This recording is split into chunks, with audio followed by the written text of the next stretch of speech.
This call is now being recorded.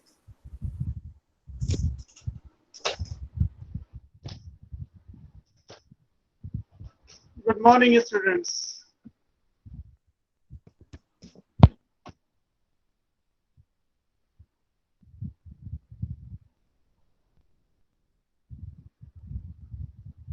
So, बाकी कहाँ हैं?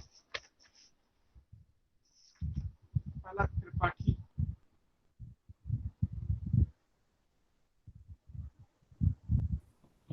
Good morning sir. हमने वायरस तक डिस्कस किया था.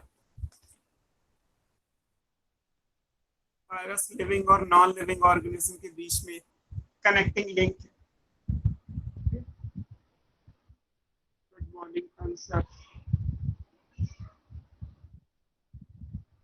और उसका हिस्टोरिकल बैकग्राउंड जो वायरस की डिस्कवरी से रिलेटेड है उनमें इवानोविस्की, बेजेरिंग, स्टैनले इनका नाम दिया हुआ है. अब हमें पढ़ना है वायरस का स्ट्रक्चर और बाकी जो भी रिमेनिंग पोर्शन है वायरॉइड्स एंड प्रियॉन्स ये सब.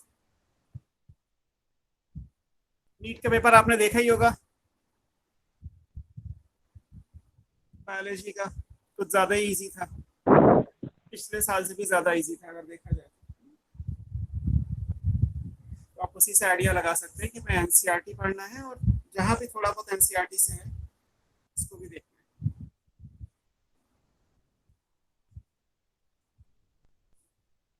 सैयद सोनी बाकी लोग कहाँ हैं?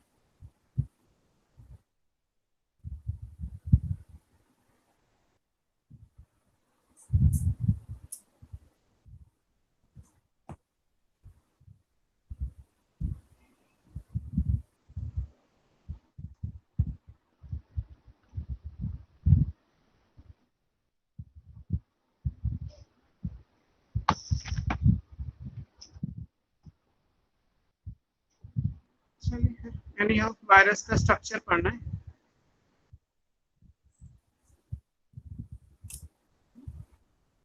वायरस स्ट्रक्चरली कैसे होंगे तो आपको पढ़ाया था कि वायरस न्यूक्लियोप्रोटीन पार्टिकल्स होते हैं. मींस वायरस में न्यूक्लिक एसिड होगा और प्रोटीन होगा. 2 कंपोनेंट्स होंगे.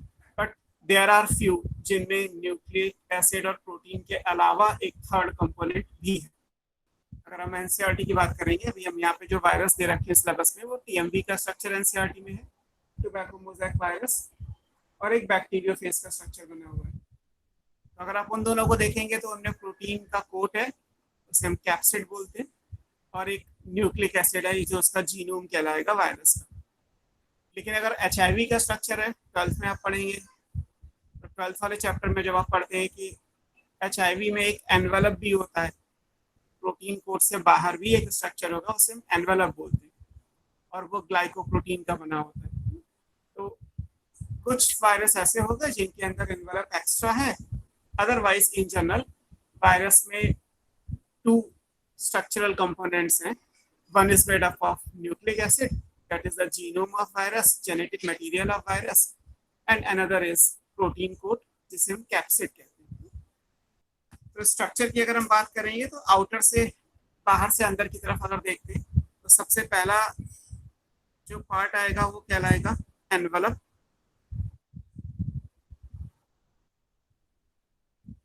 सब में नहीं होता. इफ प्रेजेंट अगर है तो किसका बना होगा? Made up of glycoproteins. तो ये ग्लाइकोप्रोटीन का बना होगा. फिर ऐसे वायरस कहलाते हैं these are called enveloped virus.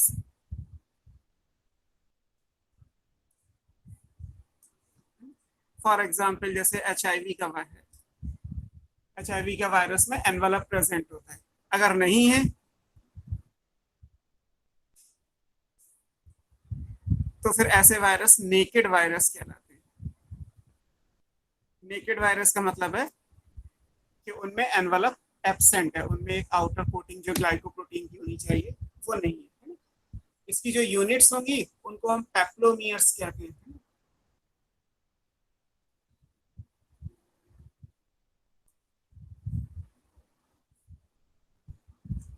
They are called peplomer. ये सारी चीजें आपको याद रखनी है। फिर अगर एनवेलप नहीं है, जैसा यहाँ पे है ही कि अगर वायरस मान लीजिए नेकेड है, देन क्या आएगा, फिर एक प्रोटीन का कोट आएगा, इसको कैप्सिड कहते हैं।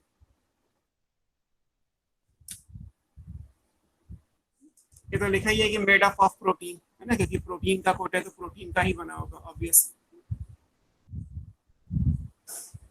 तो protein coat is called capsid. अब अगर ये कैप्सिड है तो यहाँ पे भी जो इसकी यूनिट्स हैं दे आर कॉल्ड कैप्सोमियर। इन यूनिट्स को क्या बोलते हैं, कैप्सोमियर बोलते हैं। और इनका नंबर फिक्स होता है, नंबर ऑफ कैप्सोमियर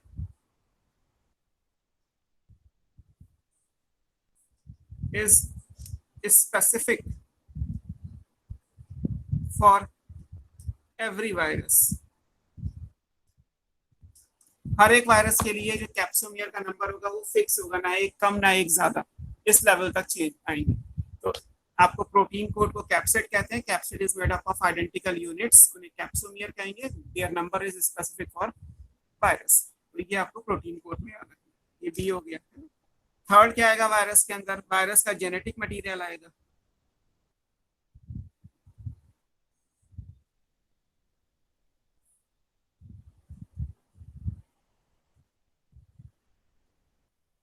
है ना, इसे आप वायरल जीनोम मान सकते हैं या न्यूक्लियोटाइड बोल देते हैं। अब वायरस में जो जेनेटिक मटेरियल होगा वो डीएनए होगा या आरएनए होगा, लेकिन दोनों एक साथ कभी नहीं हो सकते, है ना। दिस इज आइदर डीएनए और आरएनए, नेवर बोथ। ये बहुत कॉमन क्वेश्चन है, आपको कई बार मिलेगा कि वायरस का जेनेटिक मटेरियल क्या होता है, डीएनए, आरएनए, बोथ, या दोनों में से कोई एक, आइदर वन ऑफ देम।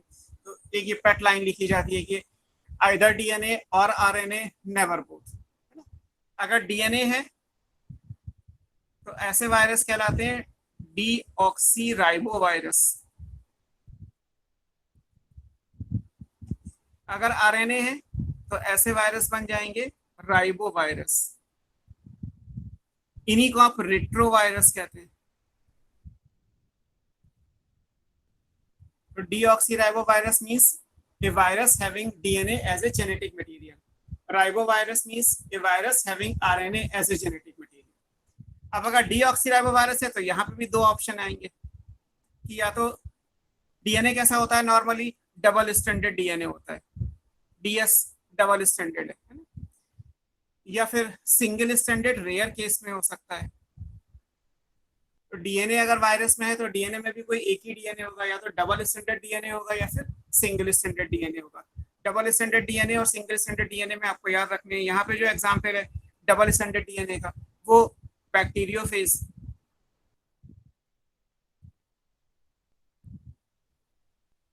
अगर सिंगल स्टैंडर्ड डीएनए की बात करेंगे तो ये भी 5x174 ये नाम है फेज, ये भी वायरस है, एक तरीके का बैक्टीरियोफेज ही है, बट ये स्पेसिफिक है कि सिंगल स्टैंडर्ड डीएनए में 5x174 आएगा, और डबल स्टैंडर्ड डीएनए अगर है तो बैक्टीरियोफेज हो ही गया, याद रखिए। इसी तरीके से अगर हम आरएनए की कंडीशंस को देखेंगे तो यहाँ भी दो हैं। आरएनए यूजुअली सिंगल स्टैंडर्ड होता है, रेयर केस में आरएनए डबल स्टैंडर्ड होगा। तो सिंगल स्टैंडर्ड आरएनए आपको कहाँ मिलेगा, आपके सिलेबस के हिसाब से ये आपको टीएमबी में मिलेगा या फिर एचआईवी में मिलेगा। ये ऐसे हैं जिनके अंदर सिंगल स्टैंडर्ड आरएनए। और डबल स्टैंडर्ड आरएनए आपको कहाँ मिलेगा, यहाँ पे आप WTV, इसे हम कहते हैं वुंड ट्यूमर वायरस।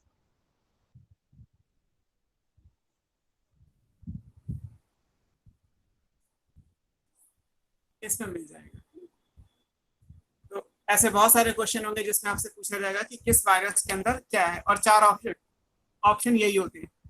अगर आपसे कहा जाए कि बैक्टीरियोफेज का जेनेटिक मटेरियल क्या है, तो ऑप्शन यही होंगे double standard DNA, single standard DNA, double standard RNA, single standard RNA. क्योंकि 4 ऑप्शन हमें चाहिए और 4 टाइप के जेनेटिक मटेरियल वायरस में हो सकते हैं। बट इन चारों में से कोई एक ही एट अ टाइम होगा। किसी भी वायरस के अंदर दो जेनेटिक मटेरियल नहीं हो सकते। तो यहाँ भी लिखा है कि आइदर डीएनए और आरएनए, नेवर बोथ। और डीएनए में भी दो ऑप्शन है, आरएनए में भी दो ऑप्शन है, और अकॉर्डिंगली सबके अलग अलग एग्जाम्पल है। इसमें से बस केवल WTV आप कह सकते हैं, एनसीईआरटी में नहीं है। TMV है, HIV 12 की बुक में है। ये फेज आपको याद रखना है। बैक्टीरिया फेज आपकी बुक में बना ही हुआ है फिगर। अभी हम देख लेते हैं कि वायरस का स्ट्रक्चर कैसा है, वो ऑलरेडी गिवन होगा। तो ये सारी चीजें आपको वायरस के स्ट्रक्चर से याद रखनी है।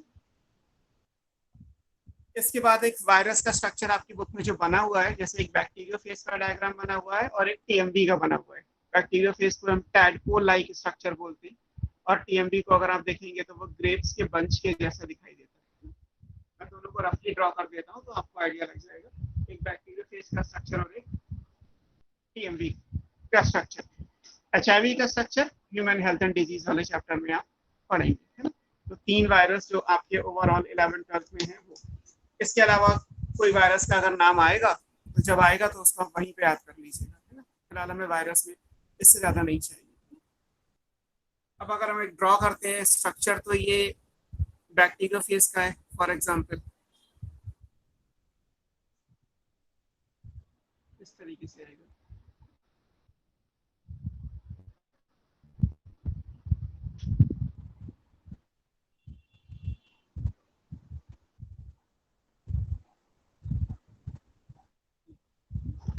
अब होता तो ये पॉलीहेड्रल है। पॉलीहेड्रल आप समझ सकते हो, 3D में तो नहीं बन सकता, 2D में तो नहीं बन सकता। 3D में आप जरूर पॉलीहेड्रल को समझ सकते हैं कि पॉलीहेड्रल का स्ट्रक्चर कैसे आएगा। अभी आपको वैसे तो ये हेक्सागोन दिख रहा है, बट ये इस टाइप का स्ट्रक्चर आपको मिलेगा। ये बैक्टीरियोफेज का स्ट्रक्चर है, तो इसको हम क्या बोलते हैं, ये पूरा जो है दिस इज कॉल्ड कैप्सिड, या ये प्रोटीन कोट है। और ये पोर्शन क्या है, ये इसका हेड है। ऐसे यहाँ पे एक कॉलर आएगा डिस्क के जैसा, एक यहाँ पे नेक होगा। ये यहाँ पे 6 है टोटल, इन्हें हम टेल फाइबर्स कहते हैं। और नीचे एक एंड प्लेट होगी। इस एंड प्लेट, ये एंड प्लेट हेक्सागोन है, इसीलिए हेक्सागोन है। तो हर एक कॉर्नर से एक टेल फाइबर, ये सब पूरा प्रोटीन का ही है, जितना भी ये बना हुआ है सब प्रोटीन का ही है। वैसे तो आप इसे पूरा प्रोटीन कोड बोलोगे, लेकिन एग्जैक्टली ये हेड है। ये हेड जो है वो पॉलीहेड्रल है। शेप के हिसाब से अगर देखेंगे तो ये पॉलीहेड्रल हेड, कॉलर, नेक, एक हेक्सागोन एंड प्लेट, और हेक्सागोन के हर एक कॉर्नर से एक प्रोटीनेशियस फाइबर, जिसे हम टेल फाइबर कहते हैं। This is the structure of bacteriophage.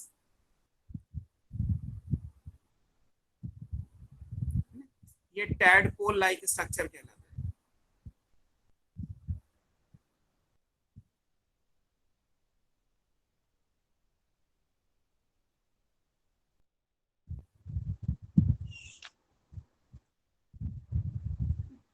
अब ये तो प्रोटीन कोट हो गया। इसका जेनेटिक मटेरियल आपको कहाँ मिलेगा?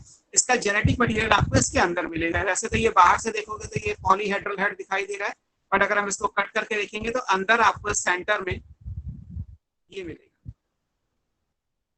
एक स्प्रिंग के जैसा है ये जेनेटिक मटेरियल है।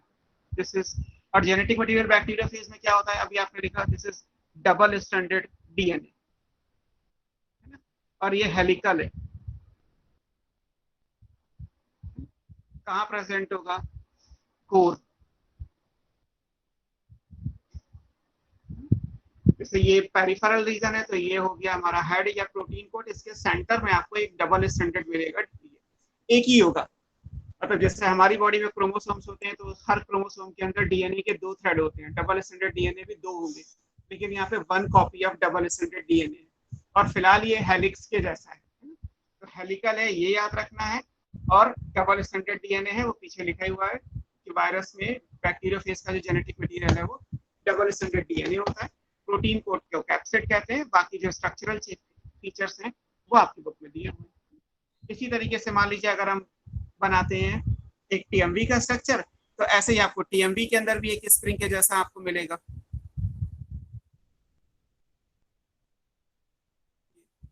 ये टीएमवी का जेनेटिक मटेरियल क्या होता है?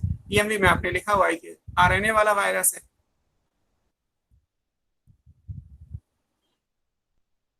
ये ऐसे होगा और इसके बाहर आपको ग्रेप्स के बंच के तरीके से कैप्सोमियर,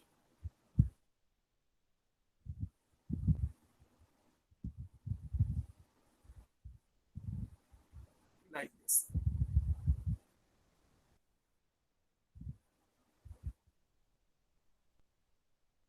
ये इसके कोर में अगेन एक हेलिक्स है और वो आरएनए का है, और ये सब प्रोटीन कोट है। और यूनिट्स को जैसे हमने कहा तो यूनिट्स कैप्सोमियर कहलाती हैं, तो ये सब कैप्सोमियर बनी हुई है। आप चाहे तो एनसीईआरटी से भी देख सकते हैं। ये प्रोटीन कोट है कैप्सिड,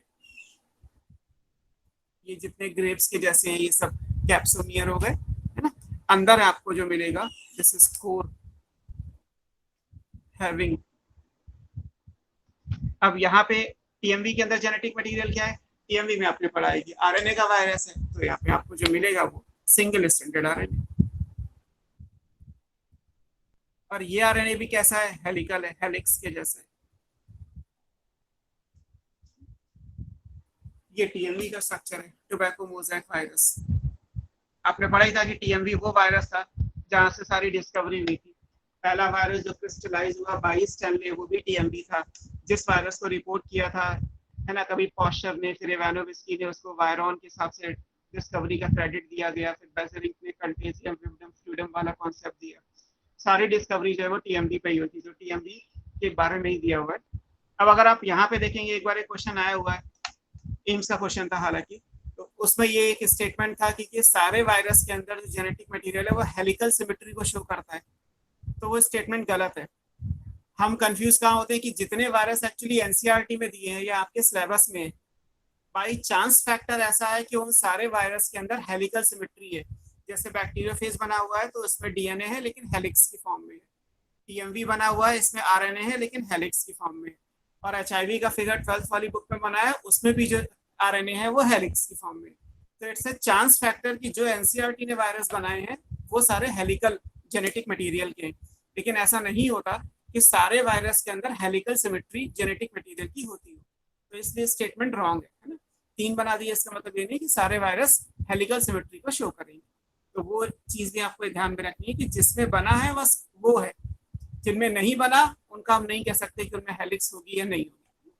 बट ये एक स्टेटमेंट था कि all viruses have helical symmetry in terms of genetic material. तो ये स्टेटमेंट गलत है क्योंकि सारे वायरस हेलिकल सिमेट्री को शो नहीं करते। आप आर्काइव की क्वेश्चन करेंगे तो आपको ये स्टेटमेंट मिलता जुलता ऐसे मिल जाएगा।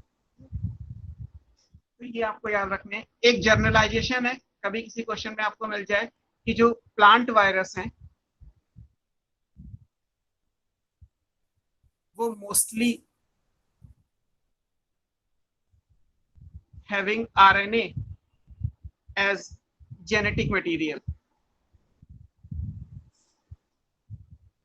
जैसे आप टीएमवी पढ़ ही रहे हैं, हालांकि मोस्टली है, ऐसा फिक्स नहीं है कि सारे प्लांट वायरस रेट्रोवायरस या राइबो वायरस ही होंगे जिनमें RNA as a genetic material होगा। ऐसे most of the animal virus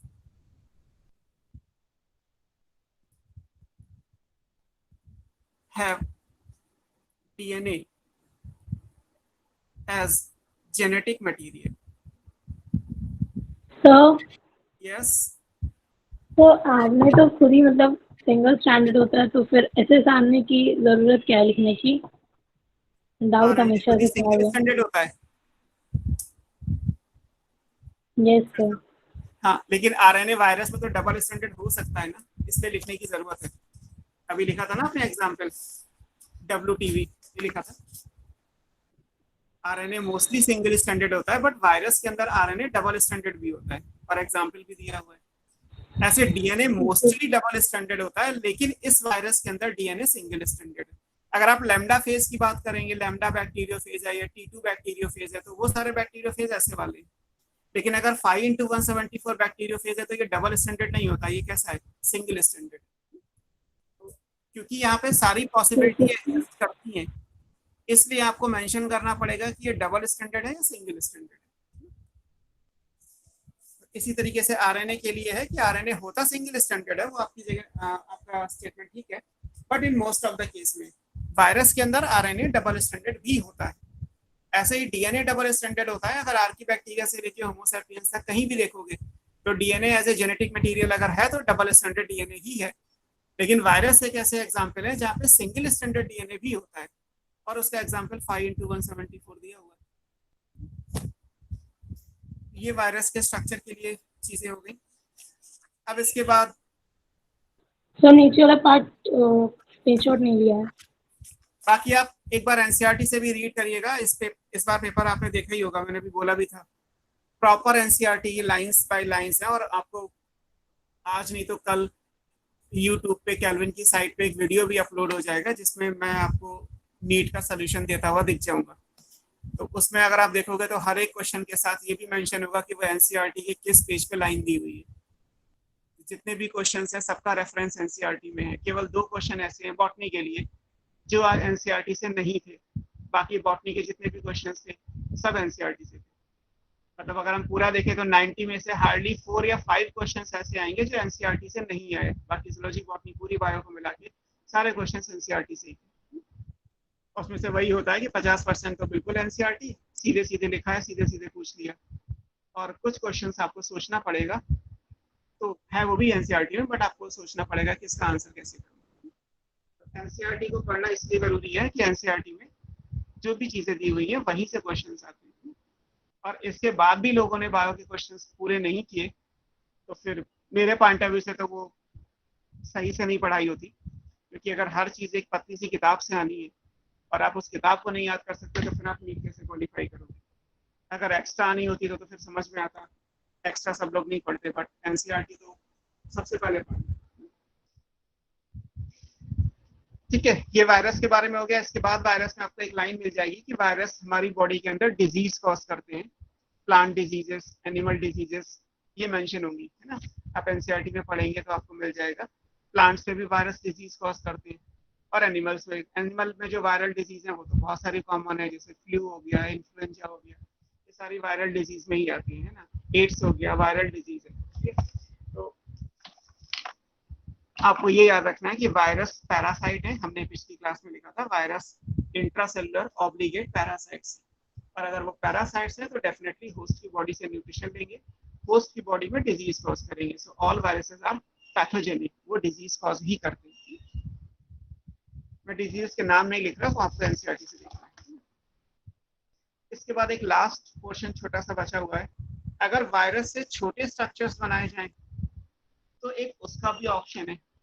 virus में तो फिर भी 2 चीजें हैं एटलीस्ट, कम से कम एक जेनेटिक मटेरियल और एक प्रोटीन का कोट। अगर हम इनको भी अलग अलग कर दें तो वायरस से भी छोटे स्ट्रक्चर्स बन जाएंगे। उन्हें आप वायरॉइड्स एंड प्रियॉन्स, एनसीईआरटी में 2 लाइंस दी हुई है। इनको हम सब वायरल पार्टिकल्स बोलते हैं। वायरस अपने आप में पार्टिकल है, बट वायरस से भी छोटा है, तो ये क्या कहलाएंगे? दीज आर कॉल्ड सब वायरल पार्टिकल्स।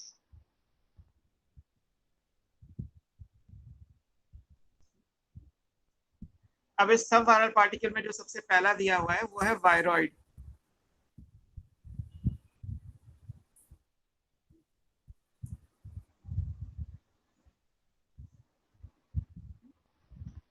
वायरॉइड इसी से क्वेश्चन आया था। इस बार जो क्वेश्चन आया है नीट 2020 में बायोलॉजिकल क्लासिफिकेशन, वो वायरॉइड का क्वेश्चन था कि वायरॉइड में RNA as a genetic material होता है और विदाउट प्रोटीन कोड होता है।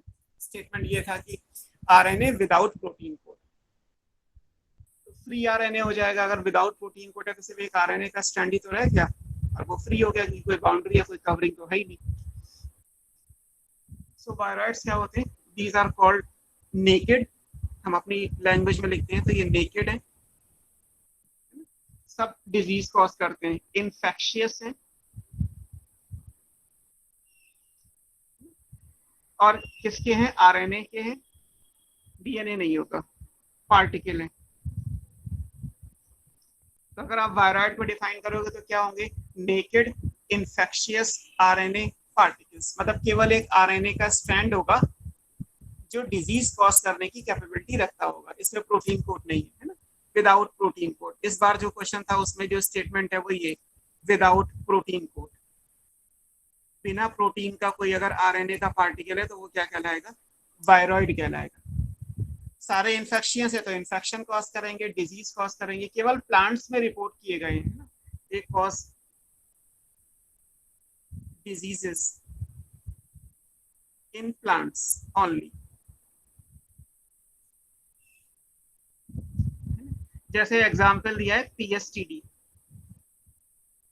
Potato spindle tuber disease.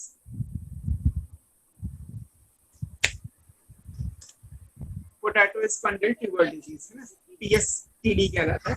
यहीं से वायरॉइड की डिस्कवरी हुई थी कि जो फ्री इन्फेक्शियस आरएनए का पार्टिकल है which is able to cause a disease, उसको हम बोलते हैं, डिजीज का नाम दे दिया गया पीएसटीडी, पोटैटो स्पिंडल ट्यूबर डिजीज है ना। डिस्कवर किसने किया था, तो टियोडाइनर का नाम बुक में दिया हुआ है, जो क्रेडिट है of discovery.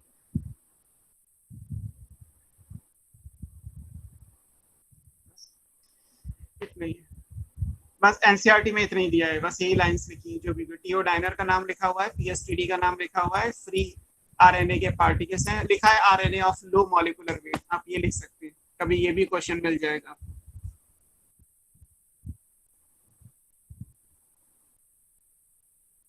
Of low molecular wait, low molecular wait का मतलब ये है कि मान लीजिए अगर हम सब वायरल पार्टिकल बनाते हैं, अगर आप किसी वायरस से प्रोटीन कोट और उसका आरएनए अलग अलग कर दें, तो अलग अलग करने के बाद अगर आप मॉलिक्यूलर वेट लेंगे तो किसका ज्यादा आएगा, प्रोटीन का ज्यादा आएगा या आरएनए का ज्यादा आएगा, तो ऑब्वियस है प्रोटीन का ज्यादा आएगा, है ना।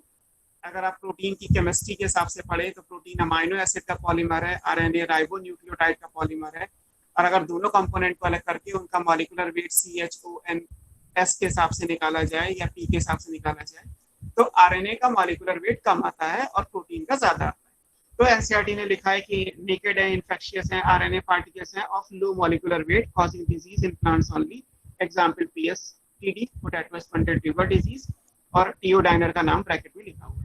इतना ही आपको याद रखना है बस। इसी से मान लीजिए एक क्वेश्चन आ गया कि वायरॉइड्स आर, और उसमें अलग अलग ऑप्शन दे दिए गए, बट राइट आंसर हुआ free RNA without protein code, ये आंसर दिया। डिजीज और भी है जैसे क्राइजेंथेमम स्टंट है, लेकिन फिलहाल आपको पीएसटीडी याद रखनी है। पूछा भी जाएगा तो पीएसटीडी ही पूछा जाएगा। दूसरा प्रियॉन्स का नाम दिया है,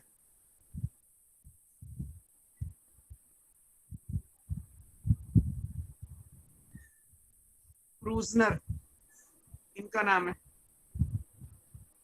जिन्होंने इसको डिस्कवर किया, ये भी नाम एनसीईआरटी में दिया हुआ है। अब प्रियॉन्स क्या है, प्रियॉन, अब जैसे ये एक वायरस में दो चीजें हैं, जेनेटिक मटेरियल और प्रोटीन कोड, तो जेनेटिक मटेरियल को हमने इस नाम से दे दिया अगर ये कंडीशन है तो। अगर हम सिर्फ प्रोटीन कोड की बात करें तो प्रियॉन्स आ जाएंगे। ये क्या है, दीज आर नेकेड, नेकेड लिखें या फ्री लिखें या ना लिखें, इंपॉर्टेंट है, इन्फेक्शियस क्योंकि डिजीज कॉज करते हैं, प्रोटीन पार्टिकल्स, ये प्रोटीन के बने हुए इन्फेक्शियस प्रोटीन पार्टिकल्स को आप प्रियॉन्स बोलते हैं। अब प्रियॉन्स की डिस्कवरी के बाद एक कंट्रोवर्सी मॉलिक्यूलर बायोलॉजी के हिसाब से ये आ गई कि हम तो यही मानते हैं कि डीएनए से एमआरएनए और एमआरएनए से प्रोटीन बनता है जो मॉलिक्यूलर बेसिस ऑफ इनहेरिटेंस में है। या आपने रेट्रोवायरस पढ़ा होगा जिसमें आरएनए से पहले कॉम्प्लीमेंट्री डीएनए, फिर एमआरएनए, फिर प्रोटीन बनेगा। लेकिन प्रोटीन के अंदर तो रेप्लिकेशन की पावर नहीं होती, प्रोटीन से प्रोटीन कैसे बनेगा वी डोंट नो, पता भी नहीं है। हमें ये नहीं पता कि प्रोटीन के पार्टिकल्स मल्टीप्लाई कैसे करते हैं, बट हमने ये जरूर देखा कि प्रोटीन के पार्टिकल की वजह से डिजीज होती है। तो नेकेड प्रोटीन पार्टिकल्स को जो डिजीज कॉज करते हैं उनको प्रियॉन्स का नाम दिया गया है, causing disease.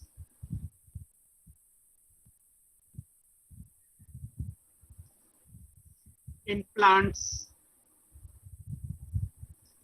Animals including human.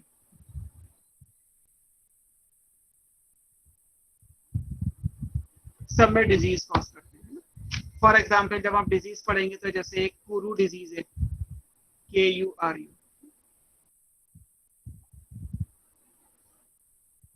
Mad cow disease है,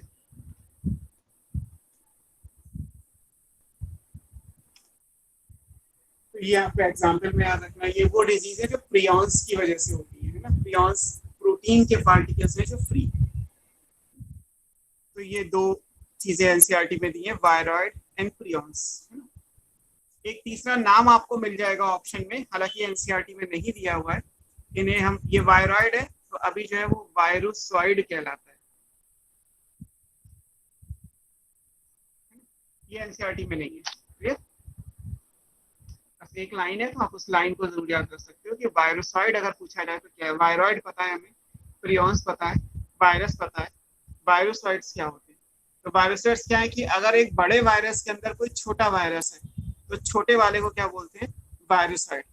और फिर डिजीज कौन कॉज करेगा, डिजीज ऑब्वियस है बड़ा वाला वायरस करेगा कॉज। मतलब एक बड़े से वायरस के अंदर एक छोटा वायरस, जैसे एक बड़े से एनिमल के अंदर छोटा एनिमल, हालांकि फिर वो एंडोपैरासाइट बन जाएगा। बट यहाँ पे ये कोई न्यूट्रिशन वाली बात नहीं है, वायरस के अंदर वायरस है तो दोनों ही पार्टिकल हैं, ऑर्गेनिज्म तो है नहीं, तो हम इन्हें एंडोपैरासाइट तो नहीं बोल सकते, लेकिन इनको एक नाम दिया गया वायरोसाइट, है ना। वायरोसाइट क्या होते हैं, दीज आर स्मॉलर वायरस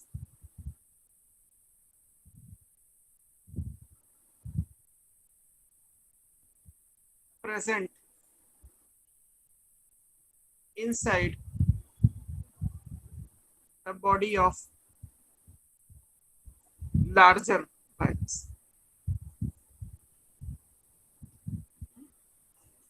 छोटा वायरस जो बड़े वायरस के अंदर है उस छोटे वाले को वायरोसाइट बोलते हैं। और ऑब्वियस है कि छोटा वाला डिजीज कॉज नहीं करेगा, क्योंकि अगर बड़ा वाला वायरस है तो वो किसी होस्ट पे जाके अटैक करेगा।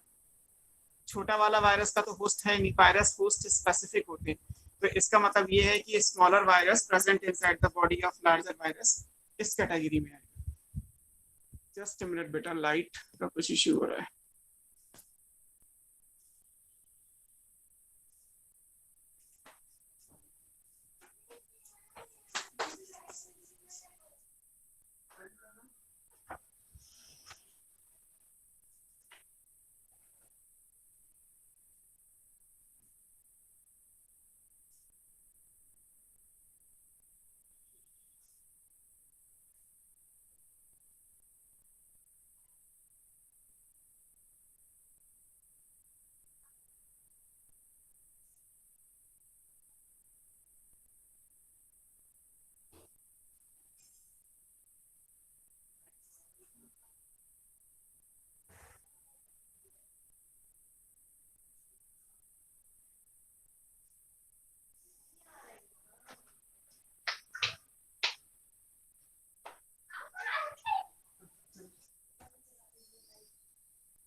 आ रहा है कुछ, लाइट का इश्यू हो रहा है।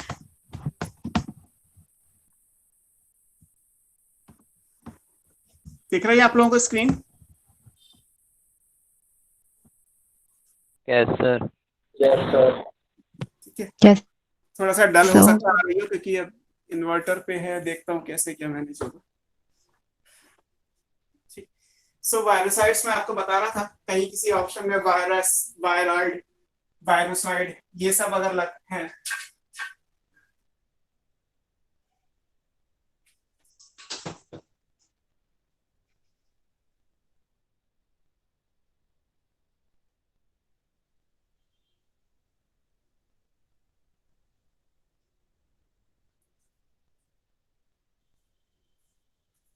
तो आपको बस ये सारी चीजें ध्यान में रखनी है। क्लियर? अब हम नेक्स्ट चैप्टर पे चलेंगे, प्लांट किंगडम। कोई डाउट? बायोलॉजिकल क्लासिफिकेशन चैप्टर पूरा हुआ? नेक्स्ट चैप्टर में पढ़ना है प्लांट किंगडम। प्लांट किंगडम से भी इस बार 2 क्वेश्चंस थे, एक रेड एल्गी वाला था और एक एल्गी के नाम पूछे गए थे कि यूनिसेलुलर एल्गी कौन सी है।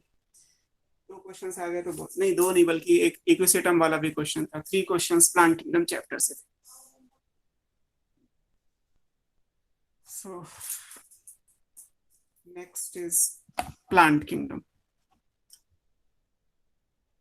आज आपकी अटेंडेंस इतने ही लोग हैं, सिर्फ 8 students are there.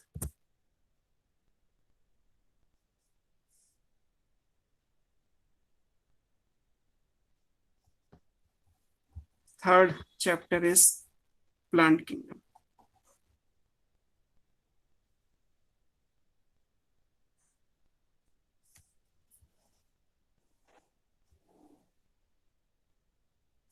Plant kingdom जैसे सेकंड चैप्टर में यहाँ पढ़ेंगे बायोलॉजिकल क्लासिफिकेशन, तो इसी में आपको और चीजें मिल जाएंगी। लाइक इसमें आपको ये मिल जाएगा कि बायोलॉजिकल क्लासिफिकेशन में जहाँ फंगी किंगडम खत्म होगा उसके बाद एक प्लांट किंगडम का पैराग्राफ है और एक एनिमल किंगडम का भी पैराग्राफ है। हालांकि एनिमल किंगडम आप जूम में पढ़ेंगे। तो अगर बायोलॉजिकल क्लासिफिकेशन वाले चैप्टर, तो स्क्रीन ब्लर हो रही है। स्क्रीन तो ठीक आनी चाहिए, मैंने ऑन कर रखा है सब, कुछ लिखा नहीं है मैंने, वैसे सिर्फ प्लांट किंगडम हेडिंग लिखी हुई है। तो मैं नेक्स्ट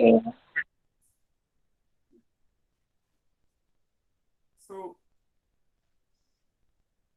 हाँ, मैं आपको बता रहा था कि बायोलॉजिकल क्लासिफिकेशन में जो प्लांट किंगडम का पैराग्राफ है, क्योंकि वहां पे 5 किंगडम क्लासिफिकेशन हम पढ़ रहे थे, तो मोनेरा, प्रोटिस्टा, फंगी और फिर एक प्लांटी और एनिमेलिया भी दिया हुआ है। उसके बाद एक्चुअली वायरस और लाइकेन, ये 2 टॉपिक दिए हुए थे। तो अगर आप प्लांट किंगडम का पैराग्राफ वहां से देखेंगे तो उसमें प्लांट किंगडम को आर.एच. वेटेकर के हिसाब से कैसे डिफाइन किया गया वो दिया है।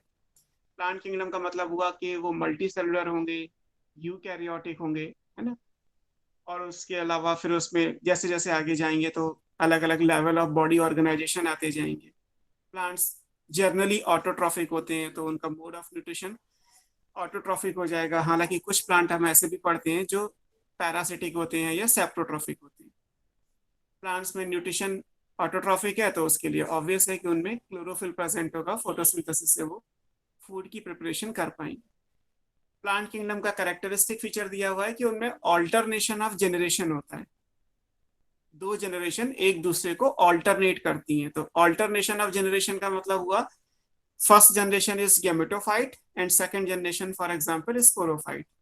गैमेटोफाइट वो होता है जो हैप्लॉइड होता है, जहाँ पे n नंबर ऑफ क्रोमोसोम आएंगे उसको हम हैप्लॉइड बोलते हैं इन जनरल। जैसे एनिमल में हैप्लॉइड का मतलब है having n number of chromosome like sperm and egg in our case.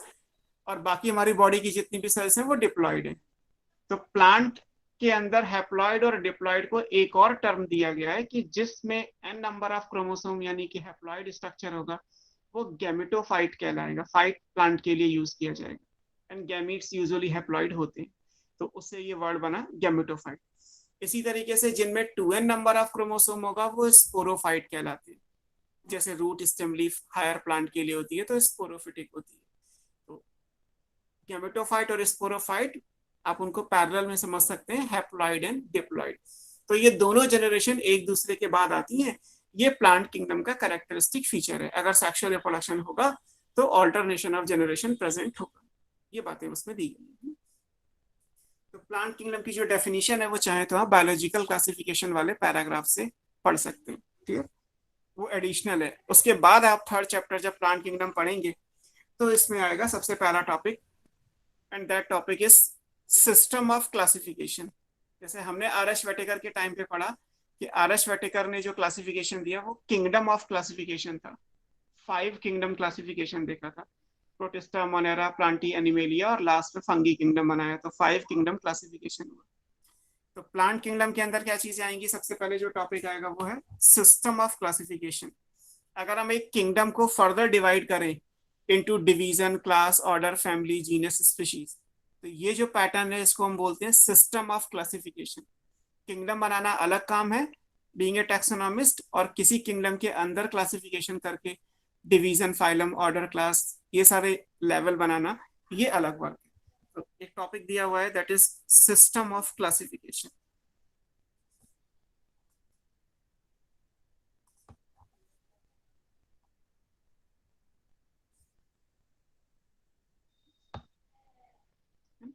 Means classification with in kingdom. और ऐसा नहीं है कि सिस्टम ऑफ क्लासिफिकेशन मोनेरा में या प्रोटिस्टा में या फंगी में या एनिमेलिया में नहीं होता, बस आपको पढ़ना प्लांट किंगडम के लिए है ना। हमारे सिलेबस के हिसाब से हमें प्लांट के अंदर पढ़ना है सिस्टम ऑफ क्लासिफिकेशन। ऐसा ही क्लासिफिकेशन एनिमल के अंदर भी है, फंगी के अंदर भी है, बट वो हमारे स्कोप में नहीं है। तो हमें प्लांट के लिए पढ़ना है सिस्टम ऑफ क्लासिफिकेशन। प्लांट में जब सिस्टम ऑफ क्लासिफिकेशन की बात करते हैं तो सबसे पहले जो आया था वो था आर्टिफिशियल सिस्टम ऑफ क्लासिफिकेशन, है ना। इसमें जो फर्स्ट आएगा वो क्या है, आर्टिफिशियल सिस्टम।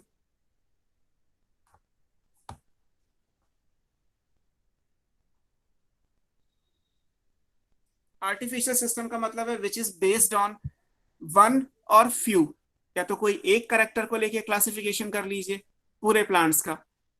और ऑब्वियस है कि हम पीछे से पढ़ रहे हैं तो उस टाइम पे 5 किंगडम एग्जिस्टेंस में नहीं था, लेकिन जो भी प्लांट किंगडम था, जितने भी प्लांट्स थे, उनको किसी एक क्राइटेरिया पे या ग्रुप ऑफ क्राइटेरिया जो रिलेटेड हो, कि जैसे अभी हम इसमें पढ़ेंगे लीनियस का, तो उन्होंने स्टेमन के कैरेक्टरिस्टिक्स को कंसर्न कर लिया।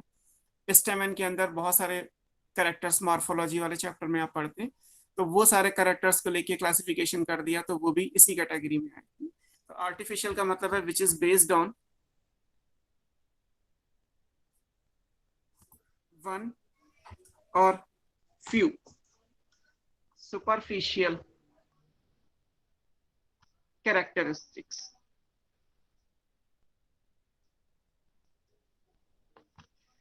वन और फ्यू का मतलब है आप चाहे तो एक ले लीजिए या फिर आप कई सारे ले सकते हैं। तो ऐसा अगर कोई सिस्टम दिया जाएगा तो आर्टिफिशियल सिस्टम कहलाएगा। अब जैसे इसमें अगर हम एग्जाम्पल की बात करेंगे तो जो फादर ऑफ बॉटनी है थियोफ्रेस्टस, है ना, अगर उनके अकॉर्डिंग देखेंगे तो उन्होंने प्लांट को कैटेगराइज किया। इवन लीनियस ने भी किया था, लीनियस का तो आपकी बुक में दिया ही हुआ है ना, एरिस्टोटल ने भी किया था। तो अलग अलग लोगों ने प्लांट को अलग अलग तरीके से कैटेगराइज किया बेस्ड ऑन वन और फ्यू कैरेक्टरिस्टिक्स। अगर ऐसा है तो उसको आर्टिफिशियल सिस्टम में काउंट करते हैं। अब इसमें एग्जाम्पल क्या आएगा, जैसे हम पहला इसमें बात करें कि आर्टिफिशियल सिस्टम में फर्स्ट एग्जाम्पल है थियोफ्रेस्टस।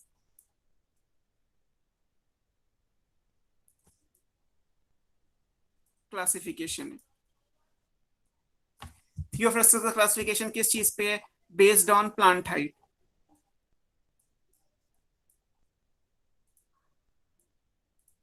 या हैबिटेट बोलते हैं इसे। और इस तरीके से उन्होंने 4 अलग अलग ग्रुप बनाए हुए। एक हर्ब्स कहलाते हैं, एक श्रब है, एक अंडर श्रब है, श्रब्स के नीचे जो आएंगे, और ट्रीज हैं। तो कुछ नहीं तो केवल प्लांट को उनकी हाइट या उनकी हैबिटेट के हिसाब से कैटेगराइज कर दिया, herb, shrub, under shrubs and trees. तो ये भी एक क्लासिफिकेशन हो गया, इसको आप आर्टिफिशियल सिस्टम में लेते हैं। ऐसे अगर आप पढ़ेंगे एरिस्टोटल का तो उन्होंने अंडर श्रब कैटेगरी नहीं बनाई है, हर्ब, श्रब और ट्रीज लिखा हुआ है। तो एक चौथी कैटेगरी थियोफ्रेस्टस ने इंट्रोड्यूस कर दी, उसको अंडर श्रब का नाम दे दिया। अब इसमें से जो ऑथेंटिक है, ये तो पुराने क्लासिफिकेशन है, जब कभी बॉटनी को स्टार्ट किया गया होगा तब के ये क्लासिफिकेशन है। थियोफ्रेस्टस को फादर ऑफ बॉटनी भी कहते हैं। इसमें जो इंपॉर्टेंट है दैट इज लीनियस क्लासिफिकेशन।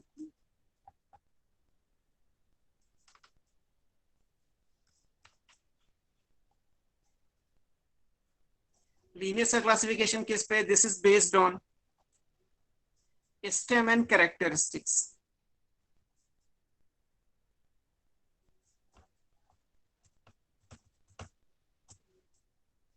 अब स्टेमन में क्या क्या कैरेक्टरिस्टिक्स होती हैं, मॉर्फोलॉजी में आप पढ़ते ही हैं।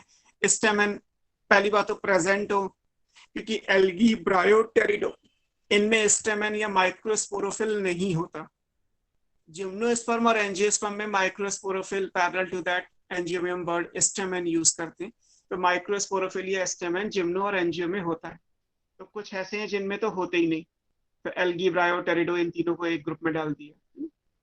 ऐसे ही जिनमें है फिर उनमें क्या देखना है, किसी में एक स्टेमन है तो एक ग्रुप बना दिया, monandria, diandria, triandria, फिर tetrandria, penta, hexa, hepta, nona, deca, poly. ऐसे करके उन्होंने नाम दे दिए। तो आप स्टेमन का नंबर पढ़ते हैं, फिर आप स्टेमन का फ्यूजन पढ़ते हैं, वो भी मॉर्फोलॉजी में दिया हुआ है कि स्टेमन में कोहेशन और एडहेशन होता है। फिर उसमें आप कोहेशन में आपको 3 टर्म पढ़ाए जाते हैं, monadelphous, diadelphous, polyadelphous. और अगर एडहेशन है तो एपीसेपलस, एपीपेटलस, एपीफिलस, गाइडेंट्रस। अरेंजमेंट भी एनसीईआरटी में दिया है कि स्टेमन की लेंथ अलग अलग हो सकती है और उनका अरेंजमेंट अलग अलग हो सकता है, टेट्राडाइनमस एंड डाइडाइनमस। तो स्टेमन से रिलेटेड हम मॉर्फोलॉजी में बहुत कुछ पढ़ेंगे। उन सारे करेक्टर्स के बेस पे अगर प्लांट को केवल स्टेमन, क्योंकि मेल रिप्रोडक्टिव पार्ट है और कोई चीज कंसिडर नहीं करनी, केवल आप फ्यू स्टेमन के करेक्टर्स ले लीजिए और एक क्लासिफिकेशन दे दीजिए। तो लीनियस ने जो अपना क्लासिफिकेशन दिया था वो स्टेमन कैरेक्टरिस्टिक्स पे बेस्ड था। इस तरीके से लीनियस का क्लासिफिकेशन क्या कहलाएगा, आर्टिफिशियल, क्योंकि ये स्टेमन मेल रिप्रोडक्टिव पार्ट है, सेक्सुअल रिप्रोडक्शन से कंसर्न्ड है, इसीलिए इसको सिर्फ लीनियस वाले को सेक्सुअल सिस्टम ऑफ क्लासिफिकेशन भी कहते हैं। This is also called sexual system of classification. Sexual इसलिए कहते हैं क्योंकि मेल रिप्रोडक्टिव पार्ट से ये कंसर्न है, इसलिए इसको sexual reproduction of sexual system of classification भी बोल दिया जाता है। तो आपको 2 याद रखने, एक लीनियस और एक थियोफ्रास्टस। बाकी इसमें इंपॉर्टेंट केवल लीनियस का है ना। हमें ये नहीं पढ़ना कि कौन कौन सी क्लासेस बनाई लीनियस ने और क्लासिफिकेशन कैसे किया। जितना जर्नल है, हम पहले जर्नल अकाउंट देखेंगे और उसके बाद जो आएगा अलजेब्रा और पेरिडोजम जियोबो ग्रुप्स को पढ़ेंगे। तो ये चीजें आपको इसमें से कंसिडर करनी है। अब फिर एक दूसरा टाइप का सिस्टम आया जिसको बोला गया नेचुरल सिस्टम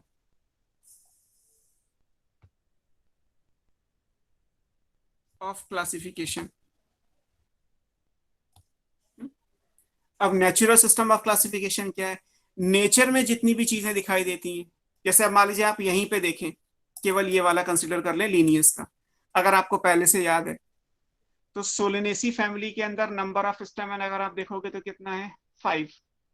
आपकी बुक में सोलेनेसी फैमिली मॉर्फोलॉजी वाले चैप्टर में है, वहां देखेंगे तो स्टेमन का नंबर कितना होता है, 5। और ऐसे सनफ्लावर की फैमिली आपके सिलेबस में तो नहीं है, वहां भी नंबर कितना होता है, 5। तो पता चला just because of having 5 number of स्टेमन आपने दोनों को एक में रख दिया, जबकि दोनों अलग अलग फैमिली। ऐसे ही और अच्छा एग्जाम्पल जो एनसीईआरटी में वो देता हूँ आपको। एनसीईआरटी में जहाँ मॉर्फोलॉजी में floral formula and floral diagram समझाया गया है, वहां पे आपको ब्रेसिका यानी मस्टर्ड का लिखा हुआ है। तो मस्टर्ड में अगर आप एंड्रूशियम में देखेंगे तो लिखा होता है 2+4, यानी स्टेमन कितने होते हैं, 6। और मॉर्फोलॉजी में ही लिलिएसी फैमिली भी आपके सिलेबस में है, वहां लिखा है 3+3, वहां भी नंबर कितना हुआ, 6। जबकि ब्रेसिकेसी एक डाइकॉट की फैमिली है और लिलिएसी एक मोनोकॉट की रिप्रेजेंटेटिव फैमिली। तो अगर कोई केवल ये सोचे कि क्योंकि दोनों प्लांट के अंदर नंबर ऑफ स्टेमन 6 है तो दोनों एक ही ग्रुप में डाल देने चाहिए, जबकि आज हमें पता है कि ये गलत हो जाएगा, क्योंकि एक प्लांट डाइकॉट का है और एक प्लांट मोनोकॉट का है। तो जब क्लासेस ही अलग अलग हो जाएंगी तो फैमिली एक कैसे हो सकती है। क्लास के बाद तो ऑर्डर आएगा ना, ऑर्डर के बाद फैमिली आता है। तो कई सारी मिस्टेक्स हुई, लेकिन फिर भी एक लंबे टाइम तक आर्टिफिशियल में जो ऑथेंटिक क्लासिफिकेशन माना गया वो लीनियस का था। फिर आया एक नया एरा जिसमें नेचुरल सिस्टम ऑफ क्लासिफिकेशन आ गए। नेचर में जितनी भी चीजें एग्जिस्ट करती हैं, नेचुरल एफिनिटीज जो भी हैं, morphology, anatomy, physiology, ecology, habitat, reproductive biology, everything जो भी आप एक प्लांट के अंदर नेचर में रिपोर्ट कर सकते हैं। क्या नहीं कर पाएंगे बेसिकली नेचर में रिपोर्ट, पास्ट नहीं देख सकते नेचर में आप, क्योंकि नेचर प्रेजेंट को शो करती है। वो प्लांट किससे इवॉल्व हुआ वो नहीं पता चलेगा आपको, और फ्यूचर तो किसी ने देखा नहीं। तो जितनी भी नेचुरल एफिनिटीज हैं, अगर उन सबकी स्टडी करके आप प्लांट को कैटेगराइज करेंगे, क्लासिफाई करेंगे, तो बनेगा natural system of classification. This is based on all natural affinities. Nature में जितनी भी चीजें हैं उसके बेस पे क्लासिफिकेशन होगा, तो नेचुरल सिस्टम ऑफ क्लासिफिकेशन कहलाएगा। अब इसमें जो एग्जांपल आपकी बुक में है वो बेंथम एंड हुकर का है ना, George Bentham and JD Hooker, है ना, George Bentham and JD Hooker classification. हालांकि इनकी लिमिटेशन थी कि ये क्लासिफिकेशन केवल फ्लावरिंग प्लांट का है।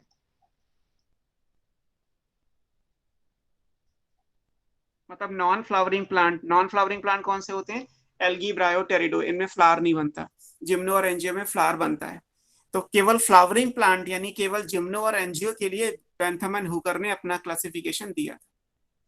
तो ये भी आपको याद रखना है कि बेंथम एंड हुकर का क्लासिफिकेशन पूरे प्लांट किंगडम के लिए नहीं है, वो केवल दो ग्रुप के लिए है, जिम्नोस्पर्म और एंजियोस्पर्म के लिए। तो बेंथम एंड हुकर का classification natural system of classification के अंदर आता है, ये आपको याद रखना है। और क्योंकि मैंने बताया पहले के क्वेश्चंस देखो आप करोगे तो पहले बहुत सारे एग्जाम्स होते थे ना। अब एक पेपर अभी 2 दिन पहले और हो चुका आपके लिए, 2020 भी हो गया नीट का पेपर, उसको भी आप अपने सामने रख के बैठ सकते हो। 2019 का पेपर देख लीजिए, 18 का पेपर देख लीजिए। हालांकि 19 में एम्स हुआ था, 18 में एम्स हुआ था, तो एम्स के जो क्वेश्चंस होते हैं उनका सिलेबस अलग होता है। 2020 में तो एम्स की सीटें भी नीट से जाएंगी, तो पेपर सिंपल ही आएगा। मतलब आपको फोकस करना है केवल एनसीईआरटी के कंटेंट पे, कि एनसीईआरटी से रिलेटेड जो भी चीजें वो देखनी है। पढ़ाने को मैं ये भी पढ़ा सकता हूँ कि बेंथम एंड हुकर के अंदर क्या लिमिटेशंस थी और क्या नहीं थी, लेकिन ऐसे क्वेश्चंस अब नहीं आएंगे, है ना। या तो ये हो कि नहीं अगले साल गवर्नमेंट कह देगी जी एम्स फिर से करेंगे, तो अब नहीं हो सकता। अब तो अक्रॉस इंडिया केवल एक ही एग्जाम होना है, दैट इज नीट। तो नीट सीबीएसई के अकॉर्डिंग होना है, तो स्ट्रिक्टली बायोलॉजी का सेक्शन सीबीएसई या एनसीईआरटी पे फोकस ही होगा। तो केवल बेंथम एंड हुकर दिया है तो आप केवल बेंथम एंड हुकर याद रखिए। एक दो लाइन जो एक्स्ट्रा याद रखनी है बस वही आपको पढ़नी है, उससे ज्यादा आपको नहीं जाना है। हालांकि जब आप प्रीवियस ईयर के क्वेश्चन करेंगे तो आपको बेंथम एंड हुकर के भी अलग अलग 4 क्वेश्चंस मिल जाएंगे, लेकिन वो क्वेश्चन आज के टाइम के हिसाब से इनवैलिड है। वो उस टाइम के हिसाब से वैलिड थे, आज के हिसाब से इनवैलिड है। तो हमें केवल उतना फोकस करना है जितना एनसीईआरटी में है। तो बेंथम एंड हुकर का क्लासिफिकेशन ये है, ये इंपॉर्टेंट है। इसमें बस आपको एक दो लाइन जो एक्स्ट्रा है वो मैं आपको बता देता हूँ। बेंथम एंड हुकर का क्लासिफिकेशन जिस बुक में पब्लिश किया गया, that book is genera plantarum. हालांकि एनसीईआरटी में नहीं है ये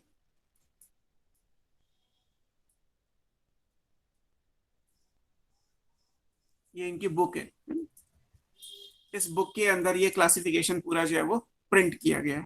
और एक दूसरी चीज याद रखिएगा, इवोल्यूशन के हिसाब से अगर आपसे कहा जाए कि जिम्नोस्पर्म प्रिमिटिव है या एंजियोस्पर्म प्रिमिटिव है, या उल्टा कह लिया जाए कि जिम्नोस्पर्म एडवांस है या एंजियोस्पर्म एडवांस है, तो ऑब्वियस है कि एंजियोस्पर्म एडवांस है। और एंजियोस्पर्म की 2 क्लासेस होती हैं, सब जानते ही हैं, डाइकोटिलिडनी और मोनोकोटिलिडनी, मतलब डाइकॉट मोनोकॉट। इन दोनों में से कहा जाए कि एडवांस क्या है, तो ऑब्वियस है मोनोकॉट एडवांस है। तो ट्रेंड क्या बनेगा, जिम्नोस्पर्म डाइकॉट मोनोकॉट। लेकिन अगर आप बेंथम एंड हुकर का क्लासिफिकेशन देखते हैं तो इन्होंने एक्चुअली क्या किया है कि जिम्नोस्पर्म को डाइकॉट और मोनोकॉट के बीच में रख दिया है।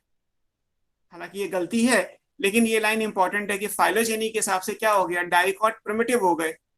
जो क्लास पहले आ रही है इसका मतलब वो प्रिमिटिव है, जो बाद में आ रही है उसका मतलब वो एडवांस है। इसी तरीके से पढ़ाया जाता है।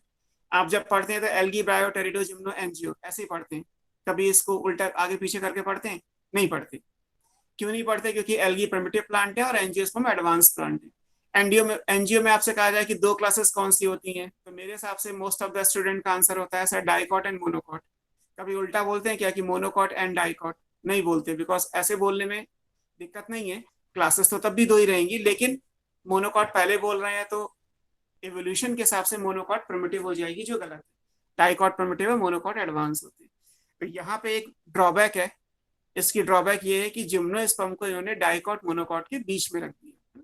ये लाइन आप एक्स्ट्रा है, याद कर सकते हैं ना। इसमें ड्रॉबैक तो बहुत सारी हैं, हम एक ड्रॉबैक कंसिडर कर रहे हैं, that is position of gymnosperm in between dicots and monocots.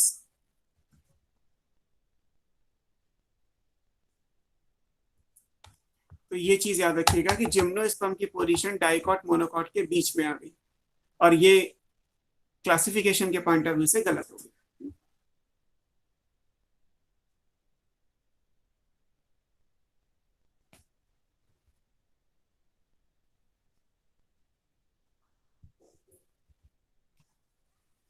Clear? तो ये एक बात आ गई नेचुरल सिस्टम ऑफ क्लासिफिकेशन में। अब इसके बाद आएगा थर्ड, जिसमें क्योंकि ये जो भी position of gymnosperm between dicot and monocot आप पढ़ रहे हैं, बेसिकली ये एवोल्यूशन के हिसाब से, अगर ये एवोल्यूशन के हिसाब से तो एवोल्यूशन पास्ट का वर्क है, कौन सा प्लांट या एनिमल किस प्लांट या एनिमल से बना। तो उसके लिए हम जैसे एवोल्यूशन आप 12th वाली बुक में पढ़ते ही हैं कि एवोल्यूशन की स्टडी करने के लिए हमें एविडेंसेस ढूंढने होते हैं, evidences from analogy, homology, vestigial, embryology, है ना, फॉसिल्स की स्टडी कर लेते हैं और इस तरीके से उनको ट्रेस करते हैं, लाइन से अरेंज करते हैं और कुछ गैस करके एक हाइपोथेसिस देते हैं कि भाई ये इससे बना होगा, क्योंकि पास्ट में जाके तो कोई भी नहीं देख सकता। तो अगर आप एवोल्यूशनरी स्टडीज को इसमें ऐड कर दें नेचुरल के साथ, उसको phylogeny, phylogeny study of evolution कहलाती है। अगर फाइलोजेनी को ऐड कर देंगे तो थर्ड आ जाएगा, that is called phylogenetic classification. और फाइलोजेनेटिक क्लासिफिकेशन ही सबसे एडवांस टाइप का है। एक चीज और भी मैंने आपको जब हार्वेरियम पढ़ाया था तब बताया था कि इंडिया में जो हार्वेरियम बनता है वो बेंथम एंड हुकर के क्लासिफिकेशन के साथ, हमारे यहाँ अभी यही यूज होता है। आज भी अगर 2020 में भी कोई इंडिया में वर्क होगा तो फ्लावरिंग प्लांट का जो क्लासिफिकेशन है वो बेंथम एंड हुकर के अकॉर्डिंग ही आएगा। लेकिन बाकी डेवलप कंट्री के अंदर अभी हम पढ़ने वाले फाइलोजेनेटिक वो यूज किए जाते हैं। So third is phylogenetic classification.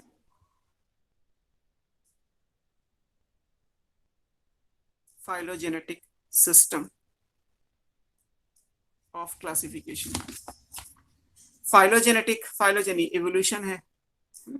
Phylogenetic का मतलब ये हुआ कि नेचुरल तो है ही, मतलब किसी ने एक क्लासिफिकेशन दे दिया, किसी ने एबीसीडी को एक लाइन में अरेंज कर दिया। आपको देखना क्या है कि एवोल्यूशन के हिसाब से ये ठीक है या नहीं है। अगर एवोल्यूशन के हिसाब से कोई चेंज करना है तो आप किसी को आगे पीछे कर दीजिए और वही क्लासिफिकेशन नया बन गया, है ना। तो जैसे अपडेट्स आती हैं कि मोबाइल में अपडेट आ गई, सॉफ्टवेयर में अपडेट आ गई, तो ऐसा था ना कि पुराना डिलीट हो जाएगा, नया इंस्टॉल होगा। पुराने वाले पे ही जो चेंजेस किए गए होंगे सॉफ्टवेयर के अंदर, वो जैसे ही आप अपडेट करेंगे वो चेंजेस इनकॉर्पोरेट हो जाएंगे और आपका लेटेस्ट वर्जन आ जाएगा। तो जैसे जैसे इवोल्यूशन में स्टडी होती जा रही है वैसे वैसे इनको भी अपडेट करते जा रहे हैं। और अपडेट करने में आपको हार्डली किसी एक या दो की पोजीशन को आगे पीछे करना पड़ेगा। जो मेजर क्लासिफिकेशन है वो तो अभी भी अगर कहा जाए तो नेचुरल सिस्टम के अकॉर्डिंग ही बना हुआ है। तो फाइलोजेनेटिक सिस्टम के अंदर क्या होगा, this is based on all natural affinities along with their phylogeny, and phylogeny क्या है, phylogeny is evolutionary study of evolution is called phylogeny। तो फाइलोजेनी को इसमें ऐड करोगे बस आप, तो जो क्लासिफिकेशन है वो क्या बन जाएगा, फाइलोजेनेटिक सिस्टम बन जाएगा। अब इसमें कोई भी एग्जाम्पल आपकी बुक में नहीं दिया कि फाइलोजेनेटिक क्लासिफिकेशन हम किस पर्सन का पढ़ते हैं। एनसीईआरटी में फाइलोजेनेटिक के बारे में सिर्फ लिखा है कि फाइलोजेनेटिक लेटेस्ट है, बट कोई नाम नहीं दिया। मैं आपको इसमें दो नाम लिखा दे रहा हूँ, बस आप याद कर लीजिएगा कि हाँ ये है। इसमें एक नाम आएगा एंगुलर एंड प्रेंटल क्लासिफिकेशन, और एक दूसरा नाम आएगा जॉन हचिंसंस क्लासिफिकेशन, और ये मोस्ट एक्सेप्टेड है अक्रॉस द वर्ल्ड। कभी अगर एक लेवल आ जाए कि डेवलप्ड कंट्री के अंदर कौन सा फॉलो किया जाता है, तो हचिंसन का क्लासिफिकेशन फॉलो करते हैं।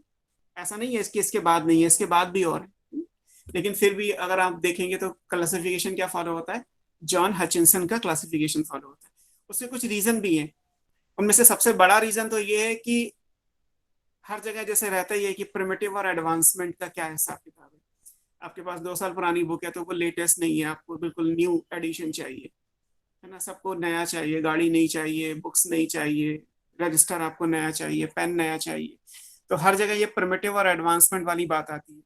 तो प्रिमिटिव और advancement in case of plant, plant के हिसाब से अगर कहें हम कि एल्गी प्रिमिटिव है और एंजियोस्पर्म एडवांस है, हम मानते भी हैं।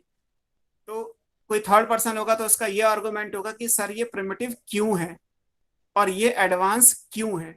तो जो प्रिमिटिव और एडवांसमेंट के फीचर्स हैं, उन फीचर्स के बारे में जॉन हचिंसन ने पहली बार बताया कि ये वो करेक्टर्स हैं जिनके बेस पे हम ये देखेंगे कि ये वाला ग्रुप या प्लांट प्रिमिटिव है और ये ग्रुप या प्लांट एडवांस है। And these are 24 in number. इन्हें बोलते हैं 24 प्रिंसिपल्स ऑफ फाइलोजेनेटिक क्लासिफिकेशन। जैसे आप मार्फोलॉजी में बहुत सारी जगह पढ़ेंगे। पहला ही एग्जाम्पल मैं आपको देता हूँ कि टैप रूट और एडवेंटिशियस रूट्स आप दोनों पढ़ेंगे मार्फो में, यहीं से शुरुआत हुई। रूट का स्ट्रक्चर दिया हुआ है, रूट के टाइप में टैप रूट एंड एडवेंटिशियस। मैं आपसे ये पूछूं कि टैप रूट एडवांस है या एडवेंटिशियस एडवांस है या प्रिमिटिव, इनमें से कौन सी है? तो कैसे डिसाइड करोगे कि टैप रूट प्रिमिटिव है और एडवेंटिशियस एडवांस है? आंसर तो मैंने बता दिया, पर टैप रूट क्यों प्रिमिटिव है और एडवेंटिशियस क्यों एडवांस है? तो जॉन हचिंसन ने यह समझाया कि कोई भी स्ट्रक्चर अगर प्लांट के अंदर प्रिमिटिव या एडवांसमेंट है तो क्यों है। इसी तरीके से इवन हैबिटेट का भी एक पहला प्रिंसिपल तो हैबिटेट का ही है कि अगर आप हर्ब, श्रब, ट्रीज और अंडर श्रब को देखोगे तो इनमें से एडवांस टाइप की हैबिटेट कौन सी है? ट्रीज एडवांस है या हर्ब्स एडवांस है? तो उसमें हर्ब्स एडवांस होते हैं, ट्रीज एडवांस नहीं होते। क्यों नहीं होते? तो उसको भी समझाया गया। तो ऐसे ही देयर आर 24 नंबर, उन्हें हम कहते हैं 24 प्रिंसिपल्स ऑफ फाइलोजेनेटिक क्लासिफिकेशन। तो कोई भी प्लांट या ग्रुप में आपको वो देखने होते हैं कि सर इसमें 20 प्रिमिटिव कैरेक्टर आ रहे हैं, 4 एडवांस आ रहे हैं, तो इसका मतलब ये प्रिमिटिव होगा। इसमें 22 कैरेक्टर एडवांस आ रहे हैं, 2 प्रिमिटिव आ रहे हैं, इसका मतलब ये एडवांस होगा। तो ऐसे करके टैली किया गया है। बस आप ये लाइन याद रखिएगा कि इन्होंने क्या किया, he suggested 24 principles of phylogenetic classification।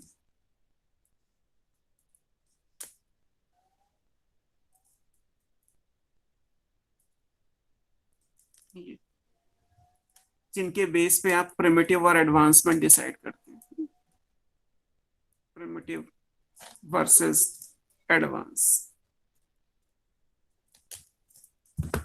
इसीलिए ये इंपॉर्टेंट है ना, इसीलिए पूरे वर्ल्ड में हचिंसन का ही फॉलो किया जाता है ना? क्योंकि साइंस का मतलब है क्यों और कैसे। तो इन्होंने ये समझाया कि डाई ग्रासेस एडवांस है तो क्यों, डाइकॉट प्रिमिटिव है तो क्यों, एल्गी में भी है, इवन ब्रायोफाइट में आप 2 पढ़ते हैं ग्रुप, लिवरवर्ट एंड मॉस। तो लिवरवर्ट प्रिमिटिव है, मॉस एडवांस है। या टेरिडोफाइट में 4 क्लासेस के नेम मेंशन है, तो साइलोप्सिडा प्रिमिटिव है और टेरोप्सिडा एडवांस है, तो क्यों? तो हर जगह ये रीजन समझाए गए हैं। तो इस पॉइंट ऑफ व्यू से हम डिसाइड करते हैं। अब जब फाइलोजेनेटिक क्लासिफिकेशन आया, तो अगर हम इसको back to the first chapter जाए जहाँ पे आप टैक्सोनॉमी या सिस्टमैटिक्स पढ़ रहे थे, तो मुझे याद नहीं मैंने आपको शायद उस टाइम पे पढ़ाया हो ना पढ़ाया हो। तो इसी फाइलोजेनेटिक सिस्टम के हिसाब से उस टैक्सोनॉमी को मॉडिफाई कर दिया गया है ना। एक नया ट्रेंड आ गया, बायोसिस्टमैटिक्स या न्यू सिस्टमैटिक्स। पढ़ाया था आपको chemo taxonomy, Cairo taxonomy, numerical taxonomy, ये सब पढ़ाए थे।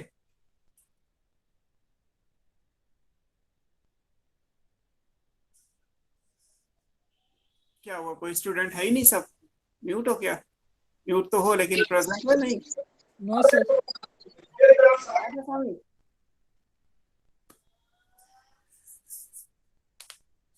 नहीं पढ़ाया तो फिर से देख लो। मेरे हिसाब से मैंने आपको पढ़ाया होगा कि अगर हम फाइलोजेनी के हिसाब से ही पढ़ेंगे, फाइलोजेनेटिक सिस्टम के हिसाब से पढ़ेंगे, तो जो सिस्टमैटिक्स है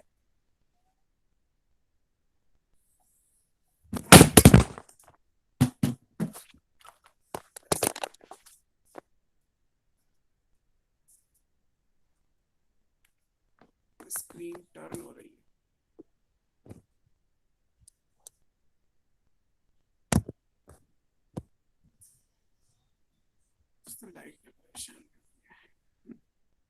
सिस्टमैटिक्स, इस सिस्टमैटिक्स को क्या कहते हैं? इसे नियो या न्यू या बायोसिस्टमैटिक्स कहते हैं।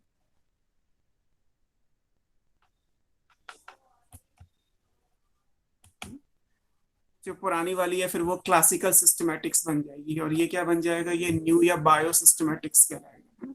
और इस न्यू या बायोसिस्टमैटिक्स में क्या इंपॉर्टेंट है कि यहाँ फाइलोजेनी इंपॉर्टेंट है। इस स्पीशीज को फाइलोजेनी का प्रोडक्ट माना गया है। Species is considered as an evolutionary product. Species evolution से बनती है, ना कि मॉर्फोलॉजिकल बेसिस। तो ये चीज आपको फर्स्ट चैप्टर के अंदर समझाई गई थी। तो न्यू सिस्टमैटिक्स या न्यू सिस्टमैटिक्स या बायो सिस्टमैटिक्स का कॉन्सेप्ट आएगा। ये सर जूलियन हक्सले का था।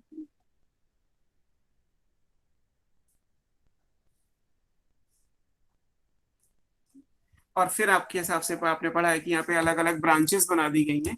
जैसे ब्रांचेस में आपकी बुक में कैरियोटैक्सोनॉमी है, ये पढ़े हैं आपने। कीमोटैक्सोनॉमी है,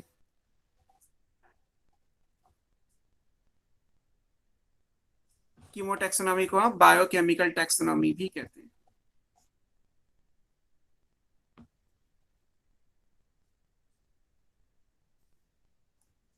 और एक आपको पढ़ाया जाता है इसमें न्यूमेरिकल टैक्सोनॉमी।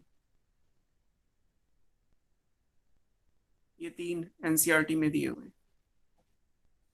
न्यूमेरिकल टैक्सोनॉमी को फेनेटिक्स भी कहते हैं। ये नाम हालांकि एनसीईआरटी में नहीं है।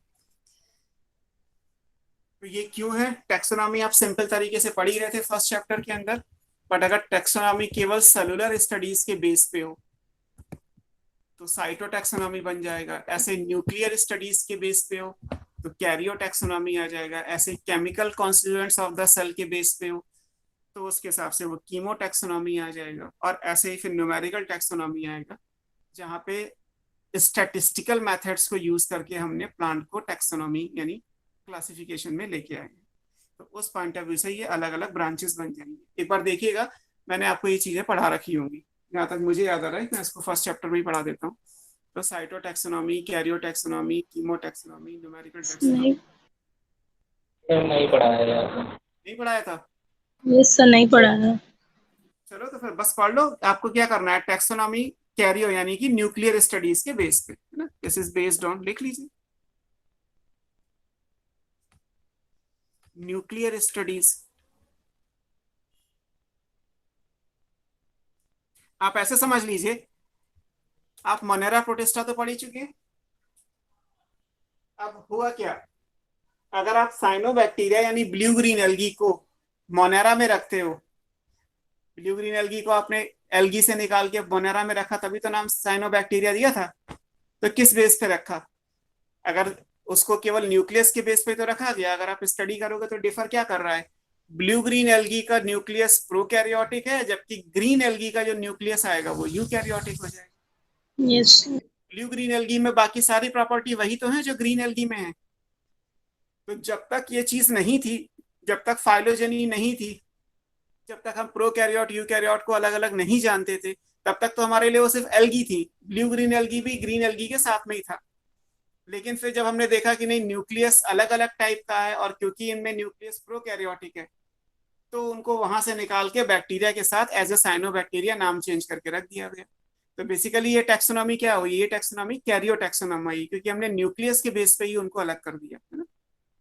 तो इस तरीके से अगर न्यूक्लियर स्टडीज के बेस पे आएगा, जिसमें आप क्रोमोसोम का पैटर्न और बिहेवियर ये सब स्टडी करते हो, तो वो कैरियो टैक्सोनॉमी कहलाता है।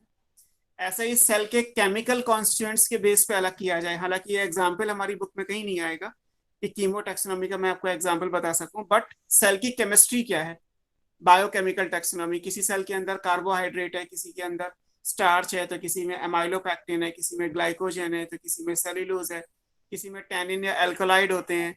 तो आगे जब डिटेल में क्लासिफिकेशन हायर क्लासेस में पढ़ाया जाता है, तो ऐसी बहुत सारी फैमिलीज हैं जिनमें क्योंकि एक पर्टिकुलर टाइप का केमिकल कंपोनेंट है, इसलिए उस फैमिली का नाम उस कंपोनेंट से रिलेटेड करके रखा गया। तो वो कहलाती है biochemical taxonomy, based on chemical constituents of the cell. This is based on chemistry.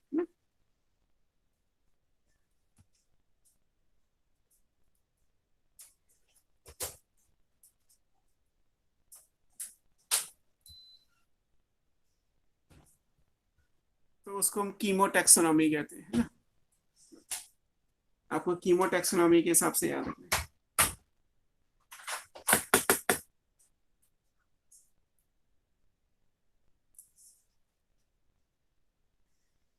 Chemical chemical constituents of the cell के बेस पे कीमोटैक्सोनॉमी आएगा, है ना। और फिर न्यूमेरिकल टैक्सोनॉमी आएगा। न्यूमेरिकल टैक्सोनॉमी फेनेटिक्स कहलाता है। अब जैसे यहाँ पे है तो हमने क्या इंपॉर्टेंस दी है, हमने उस कैरेक्टर को इंपॉर्टेंस दी जो एवोल्यूशन में इंपॉर्टेंट था। जैसे यहाँ पे न्यूक्लियस का टाइप इंपॉर्टेंट था, यहाँ पे कोई पर्टिकुलर केमिकल कंपोनेंट इंपॉर्टेंट था।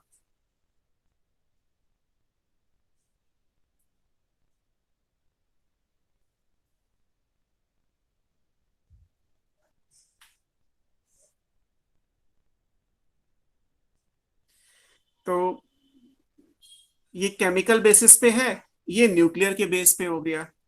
अब एक ऐसा भी ट्रेंड आया मॉडर्न साइंस को अगर आप बात करेंगे, है ना, ये सब चीजें क्योंकि इवोल्यूशन से रिलेटेड है, और इवोल्यूशन आप जू में 12th वाले के हिसाब से पढ़ते हो। या जैसे फर्स्ट चैप्टर में आपने पढ़ा था कि स्पीशीज को डिफाइन किया गया, तो एक कॉन्सेप्ट है कि species morphologically similar individuals interbreeding population, ये वर्ड यूज किए गए। और अगर स्पीशीज को इवोल्यूशन के हिसाब से समझे, जैसे डार्विन का कॉन्सेप्ट था ओरिजिन ऑफ स्पीशीज, कि एक नया करेक्टर आएगा और वो करेक्टर अगर जेनेटिकली फिक्स हो जाएगा तो एक नई स्पीशीज बन जाएगी, पुरानी जो थी वो वैसी की वैसी। मान लीजिए पुरानी स्पीशीज के अंदर 10 करेक्टर्स हैं और एक नया करेक्टर आया एज पर नीड, वो करेक्टर नेचुरली सिलेक्ट हो गया, जेनेटिकली स्टेबल हो गया, तो आने वाली कुछ जनरेशन के बाद जो नए मेंबर्स बनेंगे वो 11 करेक्टर्स के साथ होंगे।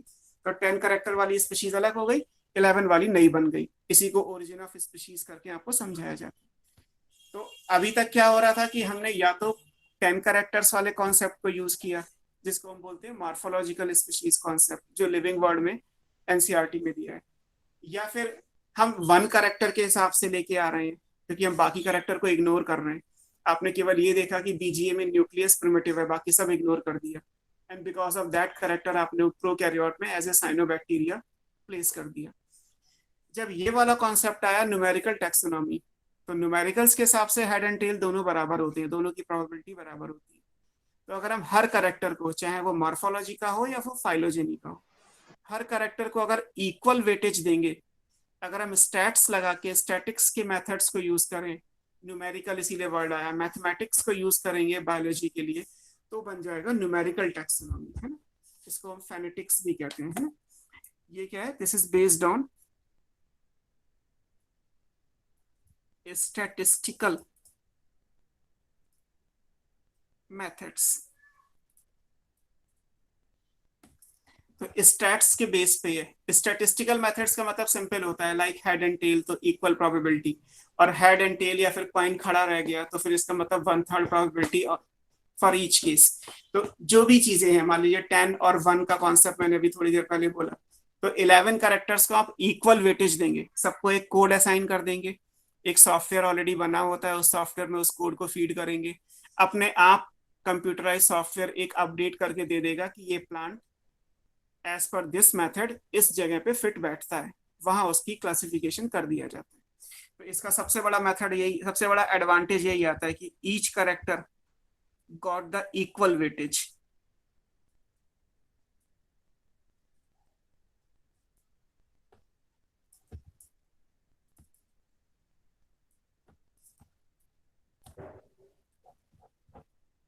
So numerical taxonomy K slash के बाद क्या लिखा है आपने? फेनेटिक्स लिखा है बेटा मैंने, PHENETICS, फेनेटिक्स। न्यूमेरिकल टैक्सोनॉमी या फेनेटिक्स कहते हैं। एडनसोनियन टैक्सोनॉमी, एडनसोनियन पर्सन का नाम है जिन्होंने इस अप्रोच को डेवलप किया। आप न्यूमेरिकल टैक्सोनॉमी और फेनेटिक्स याद रखिए। और इसका प्लस पॉइंट यही है कि हर कैरेक्टर को इक्वल वेटेज दिया गया है, सब बराबर है। तो बस आप कीवर्ड की फॉर्म में उन कैरेक्टर्स को डालेंगे, अपने आप एक सॉफ्टवेयर आपको फैमिली ट्री बना के दे देगा। Again back to evolution chapter जो 12th की एनसीईआरटी में, वहां पे आप एक जियोलॉजिकल टाइम स्केल पढ़ते हैं, अगर आपको 12th की एनसीईआरटी की इमेज याद हो, तो उसमें ऐसी ऐसी लाइंस बनी है कि यहाँ से प्लांट ओरिजिनेट हुआ, फिर ये यहाँ चला गया, फिर ये लाइन यहाँ, ये यहाँ, है ना, ऐसे करके आप स्केल लिखे हैं, मीजोजोइक, पैलियोजोइक, सीनोजोइक, अलग अलग एरा हैं, अलग अलग पीरियड्स हैं, किस एरा में कौन से प्लांट आए और कौन से एक्सटेंट हो गए। एनिमल्स भी दिए हैं, प्लांट भी दिए हैं, मैं प्लांट की बात कर रहा हूँ क्योंकि चैप्टर प्लांट किंगडम है, वहाँ एवोल्यूशन टॉपिक है, तो प्लांट और एनिमल दोनों दिए हैं। जैसे मीजोजोइक एरा है तो उस टाइम पे जिम्नोस्पर्म प्रोलिफरेट हुए और डायनासोर्स भी हुए, जाइंट रेप्टाइल्स बने। अब जाइंट रेप्टाइल्स खत्म हो गए वहीं के वहीं मीजोजोइक के एंड में, लेकिन जिम्नोस्पर्म तो आज भी एग्जिस्ट करते हैं। जिम्नोस्पर्म का जो एज है वो वही है जो डायनासोर का था। तो वो जो भी जियोलॉजिकल टाइम स्केल में फिगर जैसा दिया हुआ है ना, वो बेसिकली फैमिली ट्री कहलाता है, इवोल्यूशनरी ट्री, कि कौन किससे इवॉल्व हुआ और किस पर्टिकुलर टाइम में ओरिजिन ऑफ लाइफ के हिसाब से प्लांट या एनिमल अपीयर या डिसअपीयर हुआ। तो वो इसी बेस पे बनाया जाता है, न्यूमेरिकल टेक्सोनॉमी के बेस पे। हर करेक्टर को इक्वल वेटेज देंगे, है ना। यहाँ जो फैमिली ट्री बनेगा इसको हम फैमिली ट्री बोलते हैं।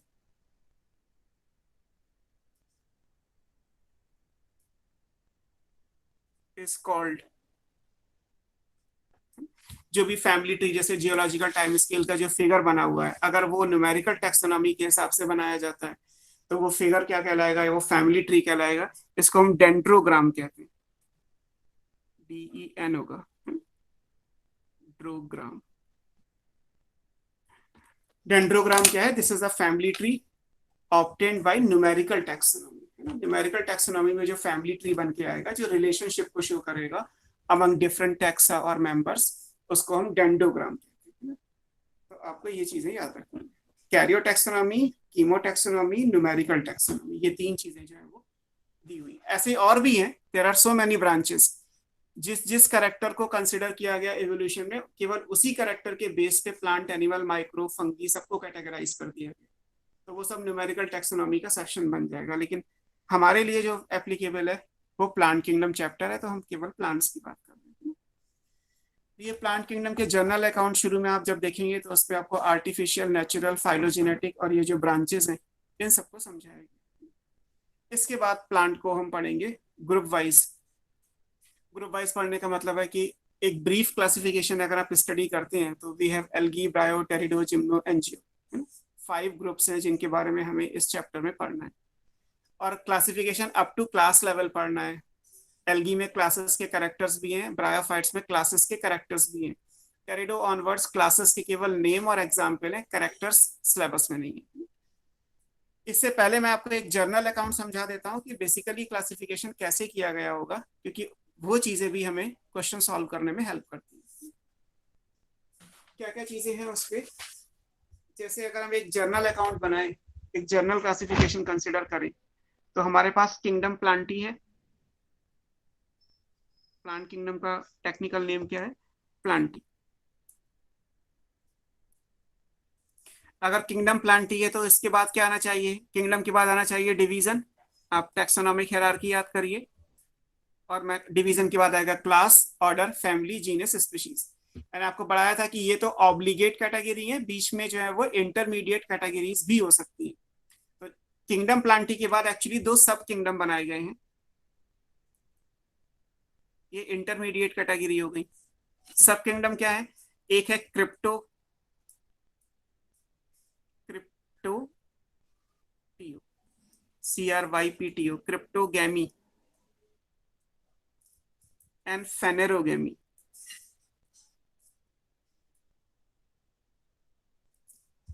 क्रिप्टोस का मतलब होता है हिडन, और गैमस का मतलब होता है मैरिज।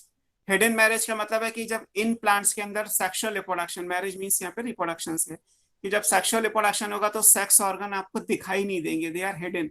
तो इसलिए इनको हम इन जनरल बोलते हैं नॉन फ्लावरिंग प्लांट्स। इनको क्या बोलेंगे, नॉन फ्लावरिंग प्लांट्स, क्रिप्टोगेम्स कहलाएंगे। Cryptogams are non flowering plants. Phanero का मतलब होता है एक्सपोज, गैमस का मतलब होता है मैरिज। तो यहाँ पे एक्सपोज क्योंकि फ्लावर हमें दिखाई देता है, तो फिर ये क्या कहलाएंगे, these are called flowering plants.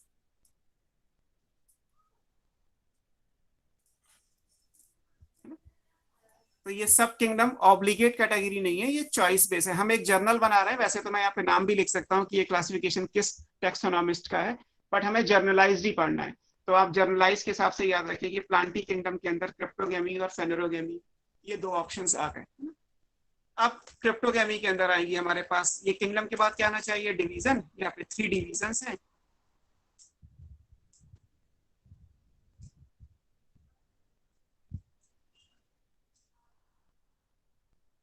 और ये डिवीजन क्या है, ये डिवीजन हो गए हमारे, यहाँ पे डिवीजन जो आता है वो एक्चुअली थैलोफाइटा है। यहाँ क्या आएगा, ब्रायोफाइटा,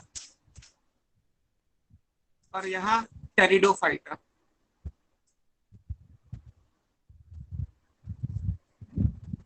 थैलोफाइटा के अंदर एक्चुअली जब कभी ये किसी पर्सन के अकॉर्डिंग हम पढ़ रहे हैं तो इस पर्सन ने फंगी को अलग किंगडम नहीं माना था। तो थैलोफाइटा के अंदर एक्चुअली एल्गी और फंगी दोनों आते, बट फिलहाल हम क्योंकि 5 किंगडम पढ़ रहे हैं तो हमारे लिए एल्गी का डिवीजन क्या कहलाता है, थैलोफाइटा। तो एनसीईआरटी ने थैलोफाइटा नहीं लिखा क्योंकि वो पर्सन स्पेसिफिक हो जाता है, किस पर्सन ने दिया वो बोलना पड़ता।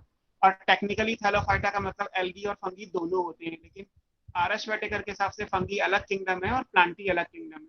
तो यहाँ एनसीईआरटी ने लिखा है एल्गी, बाकी bryophyta and pteridophyta as usual. तो एल्गी, ब्रायो, टेरिडो ये 3 डिवीजन हो गए नॉन फ्लावरिंग। इन तीनों में फ्लावर नहीं बनते, आप जानते ही हैं, तो इसलिए ये इस कैटेगरी में आते हैं। जहां तक हम फेनेरोगेम्स की बात करेंगे, यहाँ पे 2 डिवीजन आएंगे।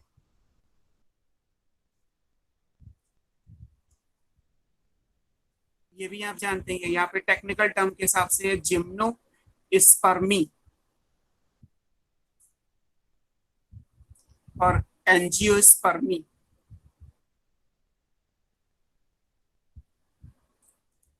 जिम्नो का मतलब नेकेड है, स्पर्मा का मतलब सीड। ये सब हम आगे एनसीईआरटी में पढ़ेंगे, अलग अलग ग्रुप्स। तो नेकेड सीड होगा, एंजियोस का मतलब होता है cover.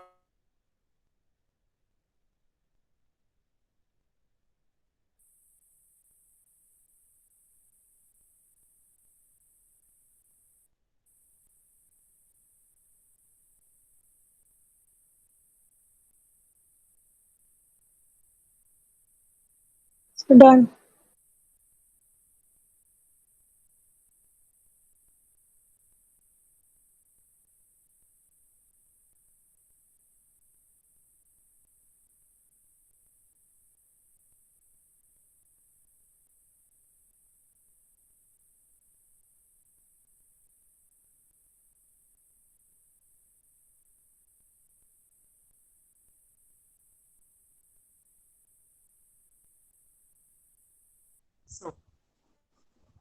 Algae, bryo, pterido, gymno, angio, ये 5 हो गए और हमें पांचों की क्लासेस भी पढ़नी है।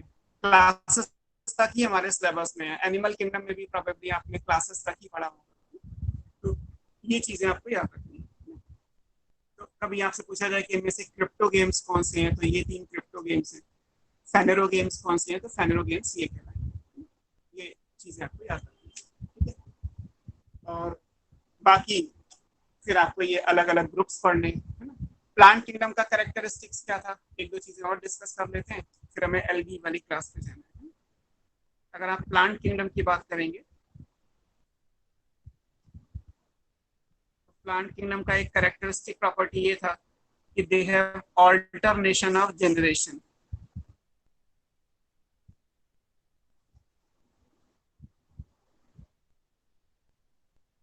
और ऑल्टरनेशन ऑफ जनरेशन क्या है, एक गैमेटोफाइट होता है और एक स्पोरोफाइट होता है, आप जानते ही हैं। गैमेटोफाइट कैसा होता है, हैप्लॉइड, इसको आप एन से शो करते हैं। स्पोरोफाइट कैसा होता है, डिप्लॉइड, इसको आप 2n से शो करते हैं। गैमेटोफाइट और स्पोरोफाइट ऑलरेडी वेल नोन कर लें। होता क्या है कि गैमेटोफाइट से स्पोरोफाइट बनता है और स्पोरोफाइट से गैमेटोफाइट बनता है। दोनों फेजेस एक दूसरे को ऑल्टरनेट करती हैं। अब आपको पता ही है कि n से अगर हम 2n बनाएंगे तो क्या करना पड़ेगा, फ्यूजन, है ना। n और n जोड़ोगे तो क्या बनेगा, 2n, और 2n से n करेंगे तो क्या करते हैं, मियोसिस। तो जैसा सेक्सुअल रिप्रोडक्शन की डेफिनेशन होती है कि मियोसिस और सिनगैमी मतलब फ्यूजन ऑफ गैमीट्स दोनों इन्वॉल्व होते हैं, तो ये आता है। अब ये प्लांट किंगडम का कैरेक्टरिस्टिक है कि उनमें ऑल्टरनेशन ऑफ जनरेशन होगा, गैमेटोफाइट के बाद स्पोरोफाइट और स्पोरोफाइट के बाद गैमेटोफाइट, ये दोनों फेजेस एक दूसरे के बाद आएंगी। ये उनका कैरेक्टरिस्टिक फीचर है और इसमें कोई डाउट नहीं होना चाहिए, क्योंकि बहुत से बच्चों को ये कंफ्यूजन रहता है कि सर गैमेटोफाइट स्पोरोफाइट पहचानेंगे कैसे। तो सिंपल है, जो हैप्लॉइड है वो n, जो डिप्लॉइड है वो 2n। और ये तो आप जानते ही हैं, प्लांट्स में हैप्लॉइड जनरेशन को गैमेटोफाइट बोलते हैं और डिप्लॉइड जनरेशन को स्पोरोफाइट बोलते हैं। अब अगर हम अलग अलग प्लांट ग्रुप, हमारे पास ग्रुप क्या है, algae, bryo, pterido, gymno, angio, 5 groups हमें इस चैप्टर में पढ़ने हैं। अगर हम इनको अलग अलग करके पढ़ेंगे, आप ऐसे ब्लॉक डायग्राम से समझ लीजिए, ये डायग्राम आपकी हेल्प काफी करेगा। ये इससे बहुत सारी चीजें आपकी ऐसी सॉल्व हो जाएंगी। Algae, bryo, pterido, gymno, angio. ये 5 ग्रुप हमें पढ़ने पूरे चैप्टर में। इसको हम एक डायगोनल लाइन से डिवाइड कर लेते हैं लाइक दिस। ऊपर क्या है, इस डायरेक्शन में एल्गी से हम आगे एंजियो की तरफ जा रहे हैं, तो ऊपर वाला जो एरिया आएगा इस एरिया के हिसाब से ये क्या है, ये गैमेटोफाइट है, मतलब एन। नीचे क्या आएगा, स्पोरोफाइट आएगा, मतलब 2n। और नीचे ही इवोल्यूशन भी है, ये। अब इस चीज को समझेंगे कैसे, कि जैसे ये एल्गी का ब्लॉक है पूरा, तो इसका मतलब क्या है कि एल्गी की प्लांट बॉडी में मेजॉरिटी ऑफ द फेस क्या आएगा, सरफेस एरिया किसका ज्यादा आएगा, इस सेक्शन का, गैमेटोफाइट का। तो एल्गी की डोमिनेंट स्टेज क्या बनेगी, गैमेटोफाइट। थोड़ी देर के लिए स्पोरोफाइट आएगा, ये इतना सा एरिया स्पोरोफाइट में।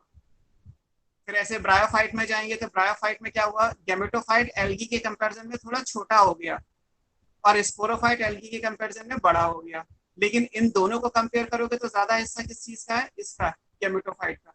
तो ब्रायोफाइट की भी प्लांट बॉडी क्या कहलाएगी, गैमेटोफिटिक कहलाएगी, डोमिनेंट, और उस पर स्पोरोफाइट डिपेंडेंट हो जाएगा।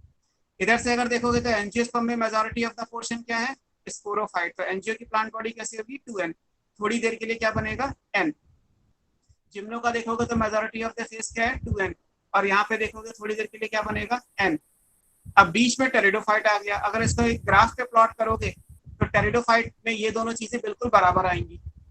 तो फिर टेरिडोफाइट की डोमिनेंट स्टेज क्या कहलाएगी, तो फिर हमें जाना है इवोल्यूशन पे। नीचे वाला ही साइज जो स्पोरोफाइट का है वही साइज इवोल्यूशन का भी है। तो इवोल्यूशन के हिसाब से अगर हम आंसर करेंगे तो इवोल्यूशन में इंपॉर्टेंस किसकी होती है, स्पोरोफाइट की। तो इसलिए टेरिडोफाइट की प्लांट बॉडी क्या कहलाएगी, स्पोरोफाइट। हालांकि जितनी देर का स्पोरोफाइट है उतनी ही देर का गैमेटोफाइट भी यहाँ बनेगा। और इसी से आगे हमारी लाइफ साइकिल भी आ जाएगी कि हैप्लॉइड लाइफ साइकिल है या फिर डिप्लॉइड लाइफ साइकिल है। तो ये ब्लॉक डायग्राम से आपकी चीजें सॉल्व हो जाएंगी कि हमें कैसे करना है।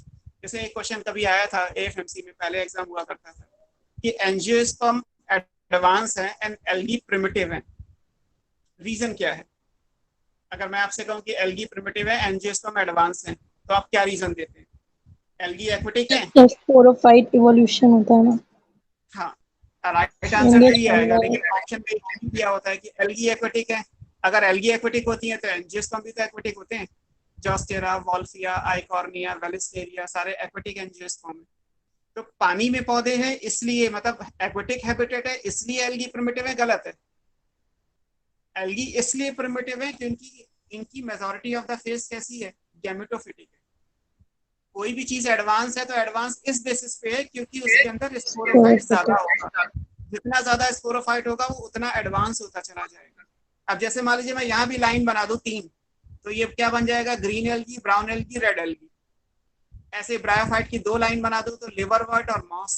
टेरिडोफाइट में 4 लाइन बनेंगी क्योंकि 4 क्लासेस हैं, तो कौन सी क्लास प्रिमिटिव और कौन सी एडवांस। जिम्नो में 2 क्लासेस हैं, एंजियो में भी 2 क्लास हैं, डाइकॉट एंड मोनोकॉट। तो एक्चुअली जो आपको सीक्वेंस पढ़ाया जाएगा पूरे प्लांट किंगडम चैप्टर में वो इवोल्यूशनरी सीक्वेंस ही पढ़ाया जाता है। हालांकि इवोल्यूशनरी है ये बताया नहीं जाता है, एनसीईआरटी ने लिखा नहीं है। और ये again back to John Hutchinson जो अभी आपने पढ़ा, कि वो फाइलोजेनेटिक प्रिंसिपल्स जो जॉन हचिंसन ने दिए एक्चुअली उनके हिसाब से ही हम फ्लावरिंग प्लांट में ये डिसाइड करते हैं। या जैसे आगे भी आप पढ़ेंगे, इस साल भी क्वेश्चन आया था कि हाफ इंफीरियर ओवरी किसमें होती है, एनसीईआरटी का है। बट अगर 2 साल पहले क्वेश्चन ये आया कि इनमें से प्रिमिटिव फ्लावर कौन सा है, और प्रिमिटिव फ्लावर के अंदर having superior ovary, having inferior ovary, having half inferior ovary, या नन ऑफ देम। तो इंपॉर्टेंट ये है कि प्रिमिटिव फ्लावर कौन सा आएगा, तो प्रिमिटिव फ्लावर वो होगा जिसके अंदर सुपीरियर ओवरी होती है। हम जब मार्फोलॉजी पढ़ेंगे तो इस बात को समझेंगे कि क्यों ऐसा है। क्या होगी, सुपीरियर ओवरी प्रिमिटिव है और इंफीरियर ओवरी एडवांस है। मींस जो भी आगे हम प्रिमिटिव एडवांस बोलेंगे ना फ्लावरिंग प्लांट्स के लिए, क्योंकि हम मार्फोलॉजी में इन चीजों को डिस्कस करेंगे और मार्फोलॉजी हमें जिम्नो एंजियो की पढ़नी होती है, तो वहां पे ये बातें आएंगी कि वो जॉन हचिंसन के अकॉर्डिंग ही चीजें दी गई। नेक्स्ट क्लास में हम परसों एल्गी से स्टार्ट करेंगे। हमारा जनरल अकाउंट और वायरस कंप्लीट हो गया। ठीक है, सर वायरसॉइड का मतलब यूज क्या होता है? कुछ नहीं एक्चुअली एक वायरस के अंदर एक छोटा वायरस है तो उसको नाम दे दिया गया, वो किसी ऑप्शन में लिखा हुआ था इसलिए मैंने एक लाइन आपको समझा दिया। इससे पहले क्या पूछे हमने ऑलरेडी डिस्कस कर लिया कि वायरस यूज कुछ नहीं है, तो क्योंकि जो छोटा वाला वायरस है वो कुछ नहीं करेगा, जो डिजीज भी कॉज करेगा वो बड़ा वाला वायरस करेगा। सर वो जो आपने डीएनए और आरएनए का डिफरेंशिएशन किया था एसएस और डीएस में, एक बार वाला पेज खोल दीजिए। वो पेज दिखाना है वायरस का? Yes sir. वायरस का नहीं, वो sir genetic material of virus. हाँ ये है ना, ये दिखा हाँ रहा है। Yes sir. Yes sir. ठीक है, तो ये डीएनए एक्चुअली डबल स्टैंडर्ड तो होता ही है, लेकिन इस वायरस में सिंगल स्टैंडर्ड है तो ये रेयर हो गया। ऐसे yes sir. RNA single standard होता है, लेकिन इस वायरस के अंदर आरएनए डबल स्टैंडर्ड है, ये रेयर हो गया। लेकिन प्रेजेंट तो चारों ही है ना, तो इन चारों में से कोई एक ही जेनेटिक मटेरियल किसी वायरस के अंदर हो सकता है, कोई भी दो नहीं हो सकते। सर हो गया। ठीक है, चलो नेक्स्ट क्लास में मिलते हैं परसों विद एल्गी, वहां से स्टार्ट करेंगे। ठीक है, Thank you.